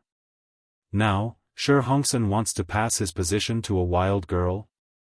Wang Huiying's expression became even more twisted when she heard this. Brother Hui, I have a solution. Shi Ruzhen said immediately. Wang Hui frowned. What solution? Old Mr. Dongxi. Shi Ruzhen looked at Wang Huiying's red and swollen face, and a trace of heartache flashed across her eyes. Soon, she said, Elder Dong is father's teacher and the person with the most authority in Confederation 191. Father has always respected him. Therefore, as long as Elder Dong opposes father, there is still room for negotiation. Shi Ruzhen continued, Elder Dong hasn't asked about anything in the laboratory in the past few years, but he has always favored Huiying. After listening, Wang Hui's complexion finally returned to normal, but Wang Huiying's gaze was malicious. This time, she would not let Bai Yunj off the hook. The college entrance examination was approaching and Bai Yunj had been receiving news from Qin Luyan and the other two. He was even pulled into a group chat, and the three of them took turns sharing the poisonous chicken soup that they had gotten from God knows where. Little clever trick that exploded in the college entrance examination circle. Her parents actually raised her to be the city's top scorer. Tens of thousands of parents who took the college entrance examination express regret that they did not buy these for their children. You're only 3 minutes away from the college entrance examination dark horse. In fact, Bai Yunj even saw by chance that Qin Yu had retracted an article. Parents did all this to raise the confidence of children with poor results for the college entrance examination. The corners of Bai Yunj's lips twitched. Then, he left the group chat expressionlessly. Suddenly. What's going on? I heard that you rubbed Wang Huiying. Chapter 11:13. Bai Yunj threw her phone on the table and said casually, "Do you have a problem with that?" Si Qingyan was speechless. It had been a few months since they last met, but this person's temper had not decreased. No problem. However, I've long heard that Wang Huiying used you as a stepping stone back then. Everyone said that only she could surpass you. Si Qingyan raised an eyebrow, gloating indescribably. Wang Huiying probably wouldn't have thought that she was the one being hammered. Did you come to Continent K just to gossip? Bai Yunj asked slowly. What nonsense are you talking about? It's all because old Master Zhong couldn't bear to use his ultimate move and let you compete with Lai Yunqing, so he called me here. Bai Yunj asked excitedly, you won? Si Qingyan did not deny it. Of course. After all, Si Qingyan had become a professor at Yunqing University at such a young age. Of course, his talent was not bad. Besides, with Bai Yunj giving him endless pressure, Si Qingyan had not dared to rest for the past year. After dinner, Bai Yunj and Si Qingyan had just gone downstairs when they unexpectedly encountered a robbery in the mall. The sound of a gunshot caused a commotion on the field. Continent K was not like Country A. Even the well-guarded wealthy district would occasionally have bandits enter. Not to mention the chaotic city. Si Qingyan almost cursed. He had just won the competition and wanted to walk around Continent K, but he did not expect to encounter such a thing on the same day. Those who don't want to die, squat down. The man with the weapon was still holding a boy. With that said, the citizens who had yet to escape did not dare to move. Even though such things often happen in this city, no one could avoid the fear of death. Yunj, let's go upstairs first. Si Qingyan was about to bring Bai Yunj upstairs and call the police, but in the next second, Bai Yunj walked downstairs. Yunj, before Si Qingyan could pull her back, Bai Yunj's eyes swept over the three people with guns. Do you want a hostage? What do you think of me? Bai Yunj's words angered the criminal gang. Do you have a death wish? Bai Yunj slowly took off her watch and threw it accurately to the side of the clear pool. She raised an eyebrow and was indescribably arrogant. Sir, that watch is worth the value of everyone here. Si Qingyan was speechless. The crowd, is this the time for you to show off your wealth? True enough. When the man with the gun saw the watch that was worth nearly 100 million yuan, he could not hide his greed. He immediately asked Bai Yunj to go and exchange the hostage. Si Qingyan said, Bai Yunj, you, hurry up and call the police. Bai Yunj left after saying that. But in the next moment, the man with the spear didn't let the little boy go. Instead, he suddenly picked up a dagger and stabbed Bai Yunj's snow-white neck. Another idiot who isn't afraid of death. He sneered disdainfully. A rich man who came out of the ivory tower is really idealistic. Bai Yunj slowly glanced at the exquisitely dressed little boy and roughly knew why the criminal was unwilling to let him go. Bei Yunj was silent for a moment before he said slowly, "Are you really not letting him go? Cut the crap. Get your parents to." Before the criminal could finish speaking, a painful howl attracted everyone's attention. No one thought that an exquisite and beautiful little girl could do such a thing. Then, the two accomplices of the criminal quickly aimed their weapons at Bei Yunj. End of chapter. Chapter 11:14. What was faster than the two criminals was the gun that Bei Yunj had just snatched. The two criminals' hands were covered in blood. Their faces were twisted in pain, but they did not have the time to pick up the gun. "Try picking one up." Suddenly, Bei Yunj's half-smiling voice landed in their ears. It was very frivolous. "Let's see if I'm accurate at shooting." As soon as she finished speaking, not only the criminals, but everyone else also felt a chill run down their spines. No one dared to pick it up. After all, this girl could shoot through their hands from such a long distance. A shadow of fear covered their hearts, and the burning pain in their hands was unbearable. It was obvious that this girl had practiced before. The next moment, the guns beside the two of them were kicked away. Si Qingyan had just finished the call when he saw that Bei Yunj had already kidnapped the criminals. A few minutes later, Si Qingyan understood why Bei Yunj asked him to call the police. She just wanted to find someone to deal with the aftermath. It was not only Si Qingyan. The police car that came also felt a chill run down Bei Yunj's spine. "Miss, from such a long distance, have you practiced before?" He had been a police officer for 3 seconds, but he did not have such accurate marksmanship. "I played for 2 years. After Bei Yunj finished speaking slowly, Si Qingyan's scalp went numb. Did this person have 100 hours a day? It was fine if she knew computer science, mathematics, and physics, but she had even played with such bloody things? There's also a little boy inside. He must have been kidnapped. After Bei Yunj reminded him, Si Qingyan pulled her away and reprimanded her, saying that she was not afraid of losing her life. After listening for a long time, Bei Yunj finally realized that the watch Qin Luyan had given her was still in the pool. However, when Bei Yunj went to pick it up, the watch was already gone. In this world, people are not what they used to be. Si Qingyan gloated as he felt pity. These people are really worse than you. You saved them, but someone stole your watch in the chaos. Bei Yunj, now that things had come to this, he could only buy another one that was exactly the same. With this plan in mind, Bei Yunj returned home.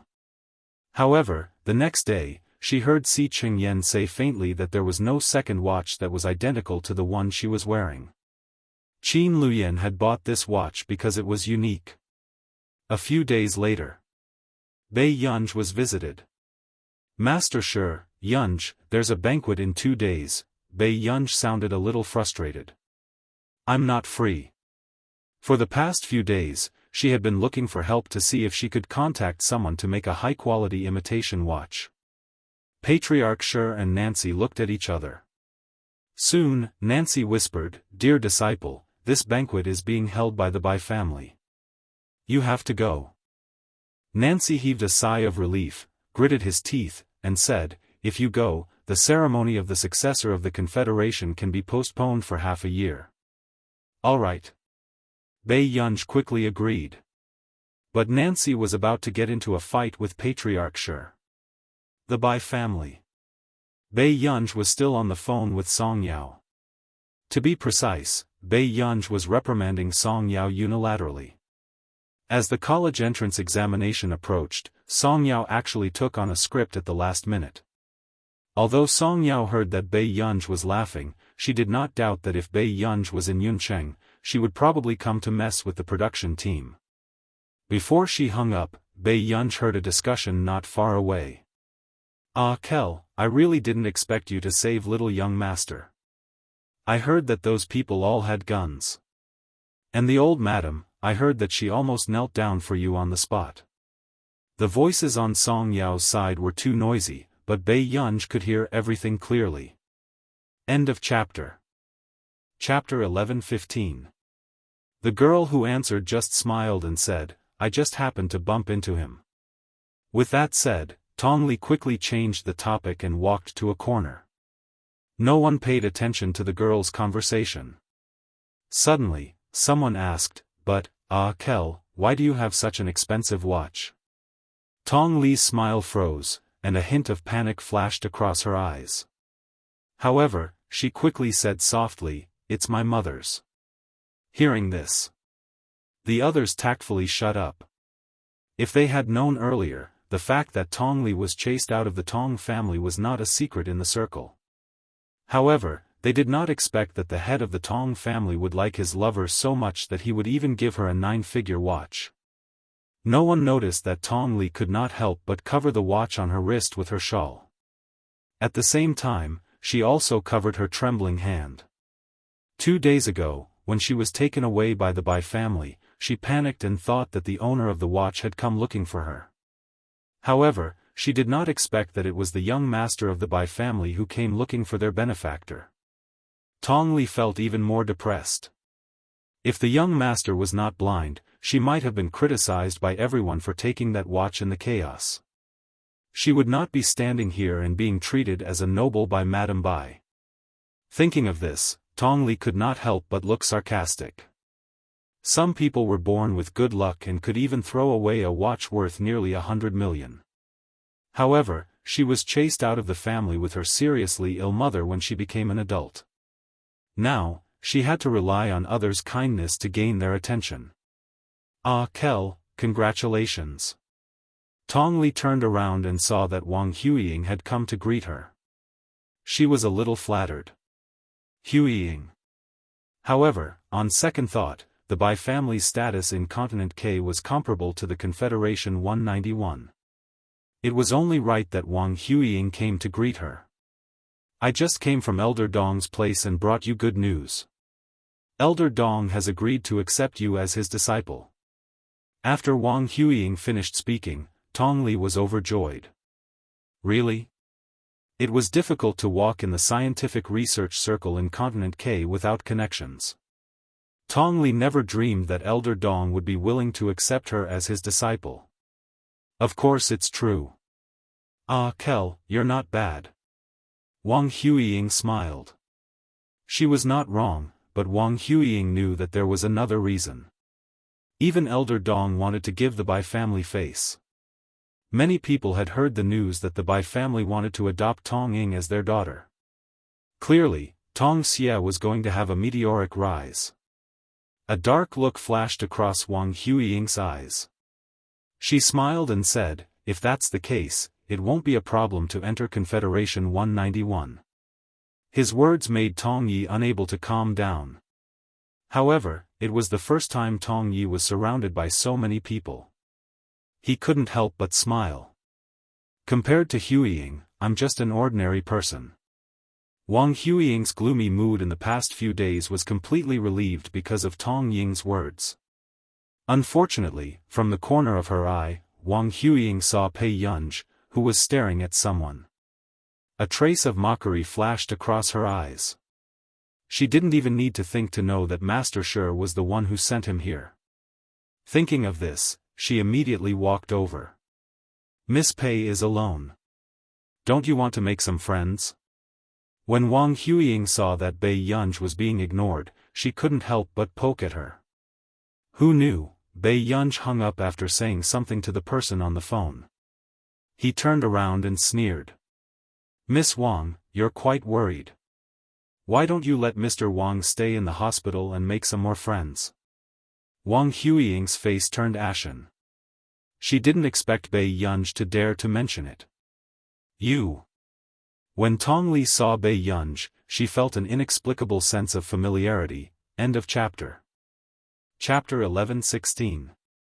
At that time, Pei Yunj was dressed so tightly that Tong Hua did not recognize her.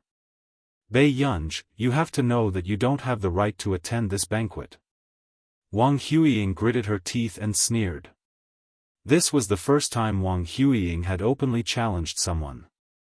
Many people were surprised. However, most of them were just here to watch the show. Offending Wang Huiying would not end well in Continent K. Sure enough, the butler came over because of the commotion. "What's going on, Miss Wang?" the butler asked hurriedly. "Does the Bai family invite just anyone? I feel like I'm lowering my status." Wang Huiying's tone was cold. The steward looked troubled. Today's banquet is specially organized for the young master and Miss Tong. All the guests invited are important guests, at this moment. Tong Hua's eyes darkened. She looked at Bai Yunj and knew that her chance had come. The socialites in Continent K were also xenophobic. In the past, she was the one who was treated as an outsider. However, the most pitiful person was someone else now. However, Tong Hua did not sympathize with Bai Yunj. She only felt that Bai Yunj had asked for it since she dared to go against Wang Huiying. "Huiying is my friend. Miss, since you're alone, why don't you sit at the back?" Tong Hua said calmly. The butler hesitated when he heard this. He remembered that although this young lady had come alone, the invitation she received had arranged for her to have a first-class seat. It's not considered rude. The people at this table are all people like Elder Dong and Master Shi. Tong Hua's tone was gentle. She even smiled at Bai Yunj and asked, "Miss Pei, you should understand, right?" As soon as she finished speaking, Bai Yunj's gaze slowly swept over her.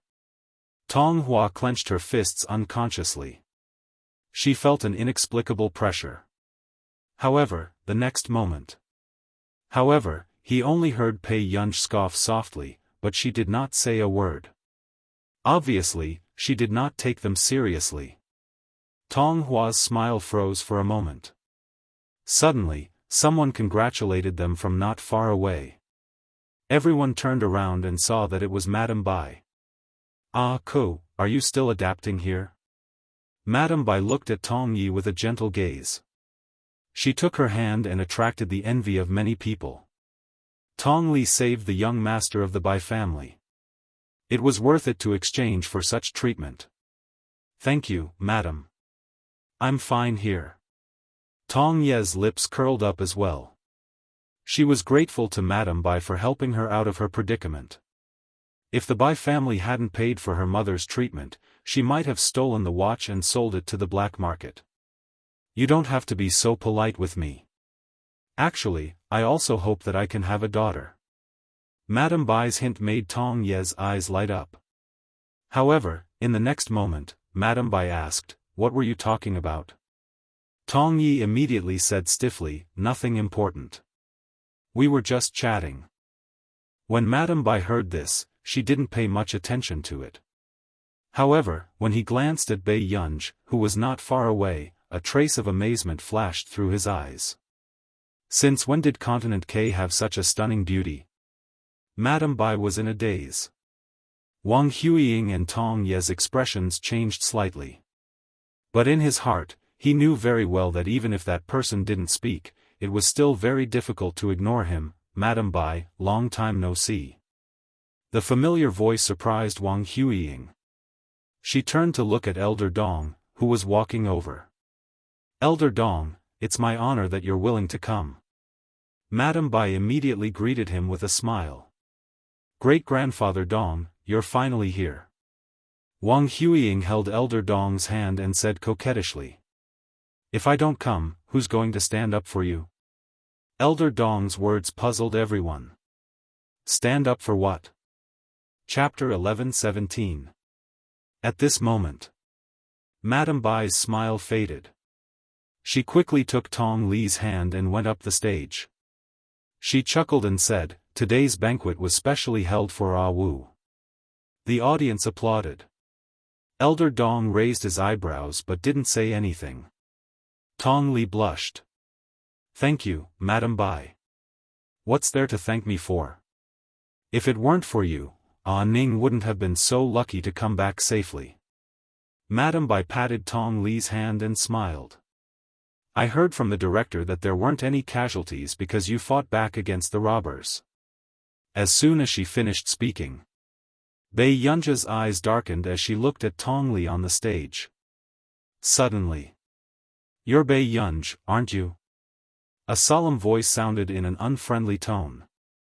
Bei Yunj glanced at Elder Dong and nodded indifferently, but her attitude angered Elder Dong. Elder Dong sneered. "You're indeed Nancy's disciple. You're just as frivolous and ignorant. Nancy didn't take over Confederation 191 back then. Now it's his disciple's turn. Do you really think you can sit in that position? If I can't, why are you so anxious?" Bei Yunja's words made Elder Dong's face turn ashen. Ridiculous. No matter what, the successor of Confederation 191 must be of good character.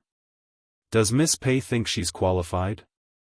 Bei Yunja's temper wasn't good to begin with. The next moment, Bei Yunja's slow tone was indeed infuriating. She sneered.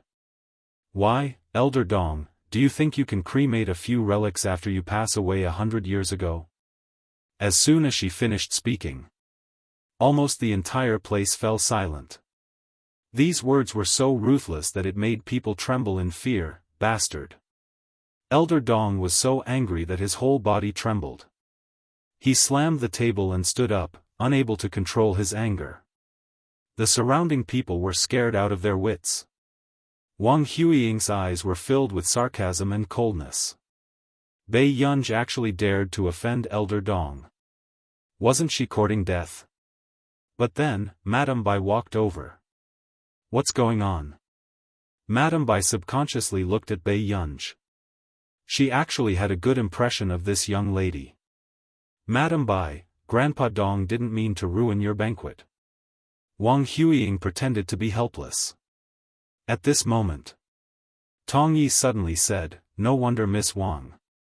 I wanted Miss Pei to change to another table, but I didn't expect Miss Pei to be so stubborn." Her hesitant look made the others look at Bei Yunj differently. They simply thought that Bei Yunj was trying to climb up the social ladder or deliberately stirring up trouble in the Bai family. Many people were rejoicing in his misfortune, planning to watch the show. They wanted to see how this troublemaker would be chased out of the Bai family.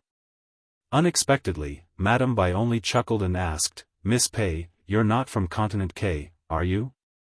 "I'm from Country A." After Bei Yunj finished speaking, Madame Bai's eyes lit up. "Yuncheng?" "Yes. Are all the girls in Cloud City so beautiful now?" Madame Bai's teasing made Tong Yi and Wang Huiying's faces stiffen. When Elder Dong frowned, Madame Bai said, "Elder Dong, today is the Bai family's banquet. I hope you can give us some face." Since Madame Bai had said so, Elder Dong couldn't say anything no matter how bad his expression was. On the other hand, Tong Yi pursed her lips, feeling gloomy. Madame Bai had never been easy to talk to. Even she was close to Madame Bai because she saved young Master Bai. But what right did Bei Yunj have? Tong Yi immediately said, "Miss Pei, aren't you going to apologize to Elder Dong?"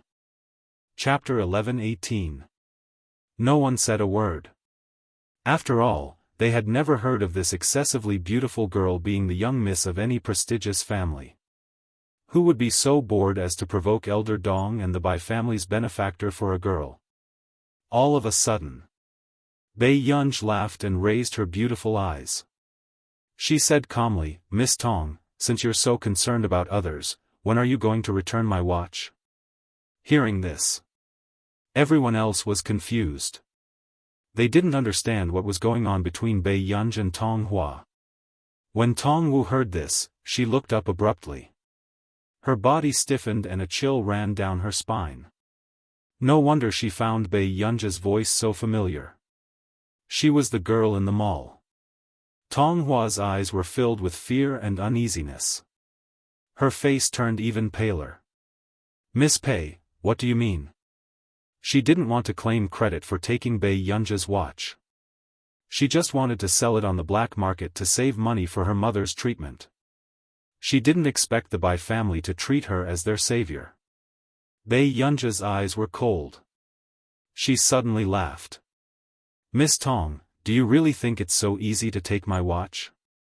Tong Hua instinctively covered the watch in her hand. She was nervous and scared, but her tone was cold. "Miss Pei, don't talk nonsense." It was also Pei Yunja's first time meeting such a woman who did such a stupid thing without hesitation. When Tong Wu saw that Bei Yunj didn't say anything, she thought that Bei Yunj didn't dare to offend her. She was even more determined not to admit it. She didn't hate Bei Yunj at all. Why did Bei Yunj get all the good things? How could she have such an expensive watch and still win the praise of others? It was so unfair. "Miss Pei, you have to have evidence." Tong Hua took a deep breath and raised her chin at Bei Yunj. She smiled and said, "Although I don't know who Miss Pei is, I don't think you can offend me." The atmosphere was tense. Everyone was thinking, it's over. Tong Hua was now the most popular person in the Bai family. How could Bei Yunj be so stupid as to offend the Bai family? However, Madame Bai hesitated when she saw the watch in Tong Ye's hand. She didn't know why, although she didn't dislike children. However, she had a feeling that Tong Yi was not the kind of person who could steal a gun from a robber, suddenly. Just when everyone was silent, a soft and tender voice sounded. "Mom," everyone turned around and heard the old butler anxiously chasing after the little boy. "Little young master, you've gone the wrong way. Please slow down." The little boy seemed to have just woken up. His eyes were red, and there was fear in his lifeless eyes. He ran towards Madame Bai with his baby fat arms. However, the little boy did not notice that there was someone standing in front of Madame Bai. He hugged her just like that. Bei Yunj raised her eyebrows subconsciously and supported the little boy who almost fell. Soon, when the little boy realized that he seemed to have hugged the wrong person, Bei Yunj slowly squatted down. "Kid, I'm not your parent." Seeing this, everyone's eyes widened. One had to know that the young master of the Bai family hated the touch of strangers. They really didn't expect that someone would be able to step on a mine in such a frenzy. Was this bad luck or did she like to court death? However, the next moment, everyone's jaws dropped. Ah Ning's short little hands directly hugged Bei Yunja's neck and refused to let go. She looked so fragile that it made everyone's heart ache. "Sister, I'm scared." Chapter 11:19. The little boy rarely spoke, so his voice sounded sticky and a little twisted. She couldn't quite hear what he was saying. But Bei Yunj understood. Pei Yunja's neck was suddenly hugged and she bent over, unable to get up. She was surprised that this child could recognize her. However, Tong Hua's expression was as ugly as it could be, but before she could panic, Wang Huiying laughed and mocked her. "Bei Yunj, Ah Ning can't see anything. Aren't you too shameless to pretend to be a human?" Tong Hua forced herself to calm down when she heard this. Her eyes turned cold, but she smiled and said, "Miss Pei, are you here to cause trouble?" At this moment, everyone looked like they had suddenly realized something. How could there be such a bad and stupid person who purposely came to provoke others? Everyone looked at Bei Yunj with disgust. However, Madame Bai didn't say anything and looked at Bei Yunj thoughtfully. Hence, Elder Dong, who had noticed this, sneered. "I don't need to tell you how much Ah Ning's watch was sold for, right? Little girl, even if you want to lie, you have to know the truth first. Then, you have to see if you're worthy. Do you know what kind of family the Tong family is?" Indeed. It was also because of this that everyone was convinced. The Tong family was one of the top 5 families in Continent K, so it was reasonable for Tong Hua to buy this watch. But Bei Yunj? She didn't have any accessories on her body, and she didn't even wear an exquisite gown like the others. She only wore a simple white cotton shirt. She was simply an eye-catching anomaly at this banquet. Suddenly, a voice interrupted Bei Yunja's thoughts. "What lie?" Everyone turned around and saw a man in a wheelchair. Even though he was in a wheelchair, it was still difficult to ignore his handsome and indifferent eyes. His figure was thin but slender. "It's President Shang," Everyone was shocked at first, then they were in disbelief. President Shang actually came to Continent K? Even though the man was in a wheelchair, many women were still attracted to him. Bei Yunj also raised his eyebrows. He didn't know when Shang Yan had arrived in Continent K. Elder Dong had also heard of Shang Yan and didn't dare offend him. CEO Shang, I'm sorry for letting you see such a dirty thing. Dirty business? Shang Yan smiled, but his eyes were clear and pitch black. It was easy to be stunned. Nya, you also sensed that Shang Yan was angry. That's right, President Shang. Madame Bai is holding a banquet for Miss Tong today, but this woman actually said that the watch that Miss Tong lost when she was saving someone was hers. Immediately, someone took the opportunity to strike up a conversation with Shang Yan, mocking Bei Yunj. But he didn't expect that. Shang Yan only laughed ambiguously. The next moment, Shang Yan's wheelchair slowly moved towards Tong Yi. Tong Yi looked at the man in front of her. Even though she knew that this man couldn't walk, she couldn't help but feel touched. Her face blushed. With such attractiveness, it wasn't difficult to tell how attractive Shang Yan was before the accident. However, the man's next words made everyone's jaws drop. It's true that she doesn't know what kind of family the Tong family is. After all, she doesn't like to interfere in the company's matters. The man's slow words made everyone freeze. However, just as Tong Ye's face turned pale, the man said unhurriedly, but since when can the heir of Higgins Corporation be found trouble? With that said, the atmosphere suddenly fell silent before it boiled over. Everyone gasped. The heir of Higgins Corporation? Chapter 11:20. Tong Ye's face paled. But in the next second. However, Shang Yan reached out his slender and good-looking hand and took off the watch on her wrist. His tone was still gentle, but he was gently wiping the watch with the black-gray checkered man's handkerchief. Be it this watch or anything else, Miss Tong should know that there will be a price to pay if you take it by force. In an instant, the blood drained from Tong Pei's face, and his body was on the verge of collapse. Miss Tong, was it you or Miss Pei who saved Ning back then? At this moment, Mrs. Bai suddenly spoke and looked at Tong Yi sharply. Tong Ye's face paled and she hesitated. At this moment. Shang Yan had already handed the watch back to Bei Yunj and said calmly in a gentle voice, Elder young miss, if you have the time to throw a watch worth hundreds of millions, why don't you have the time to return to the corporation to take a look? Pei Chi-Chi, who was being reprimanded, was speechless. She did not throw it casually. It was because she knew that this watch was waterproof that Bei Yunj threw it into the pool near the robbers so that it would not be damaged. Miss Pei, were you the one who saved Ning back then? Mrs. Bai was a little incoherent with excitement. The rest of the people were in disbelief. A dignified heir of Higgins Corporation would actually take such a risk to save someone? I just happened to be here. I was having dinner with a friend. Bei Yunj had never liked to be particular about the ways of the world, so there was no fluctuation in her tone. However, Shang Yan's voice continued, to Yunj, this is not a big deal. Mrs. Bai, you don't have to take it to heart. Today's banquet was specially invited by the head of the Shi family. He hopes that Yunj can stay in Union 191. Hearing this, the rest of the people were still confused. However, Mrs. Bai immediately understood what Shang Yan meant. Mrs. Bai smiled.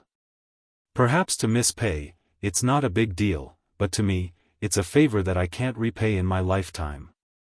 She then looked at Bei Yunj and her tone became even more serious.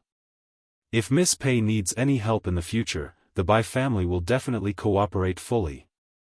With that said, Tong Ye's face was pale and she did not dare to face the current situation. She was afraid to see those disdainful and mocking gazes. However, in this circle, everyone kicked a man who was down. No way. What era is this? Why is she still playing such shameless tricks? Tisk, serves him right for being chased out by the Tong clan. Now that you mention it, I think I know why the Tong family chased this pair of mother and daughter out. Everyone's words pierced Tong Ye's heart.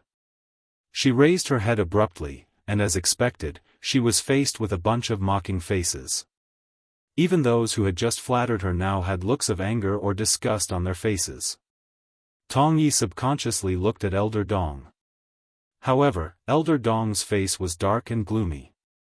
He glanced at her coldly and then left. Elder Dong's attitude clearly meant that she would never have the chance to become Elder Dong's student again. Her face immediately turned red and green, and she felt as if she had fallen into an ice cellar. In just one night, she fell from the clouds to the mud and was stepped on by everyone. Madam Bai, you have to believe me. I didn't lie to you on purpose. Tong Wu stood in front of Madam Bai. Tears fell from her eyes. Her innocent face made people feel sorry for her. However, Madam Bai was a person with powerful means. How could she not see through this young girl? Miss Tong, are you asking us to chase away our benefactor just now? Madam Bai asked calmly.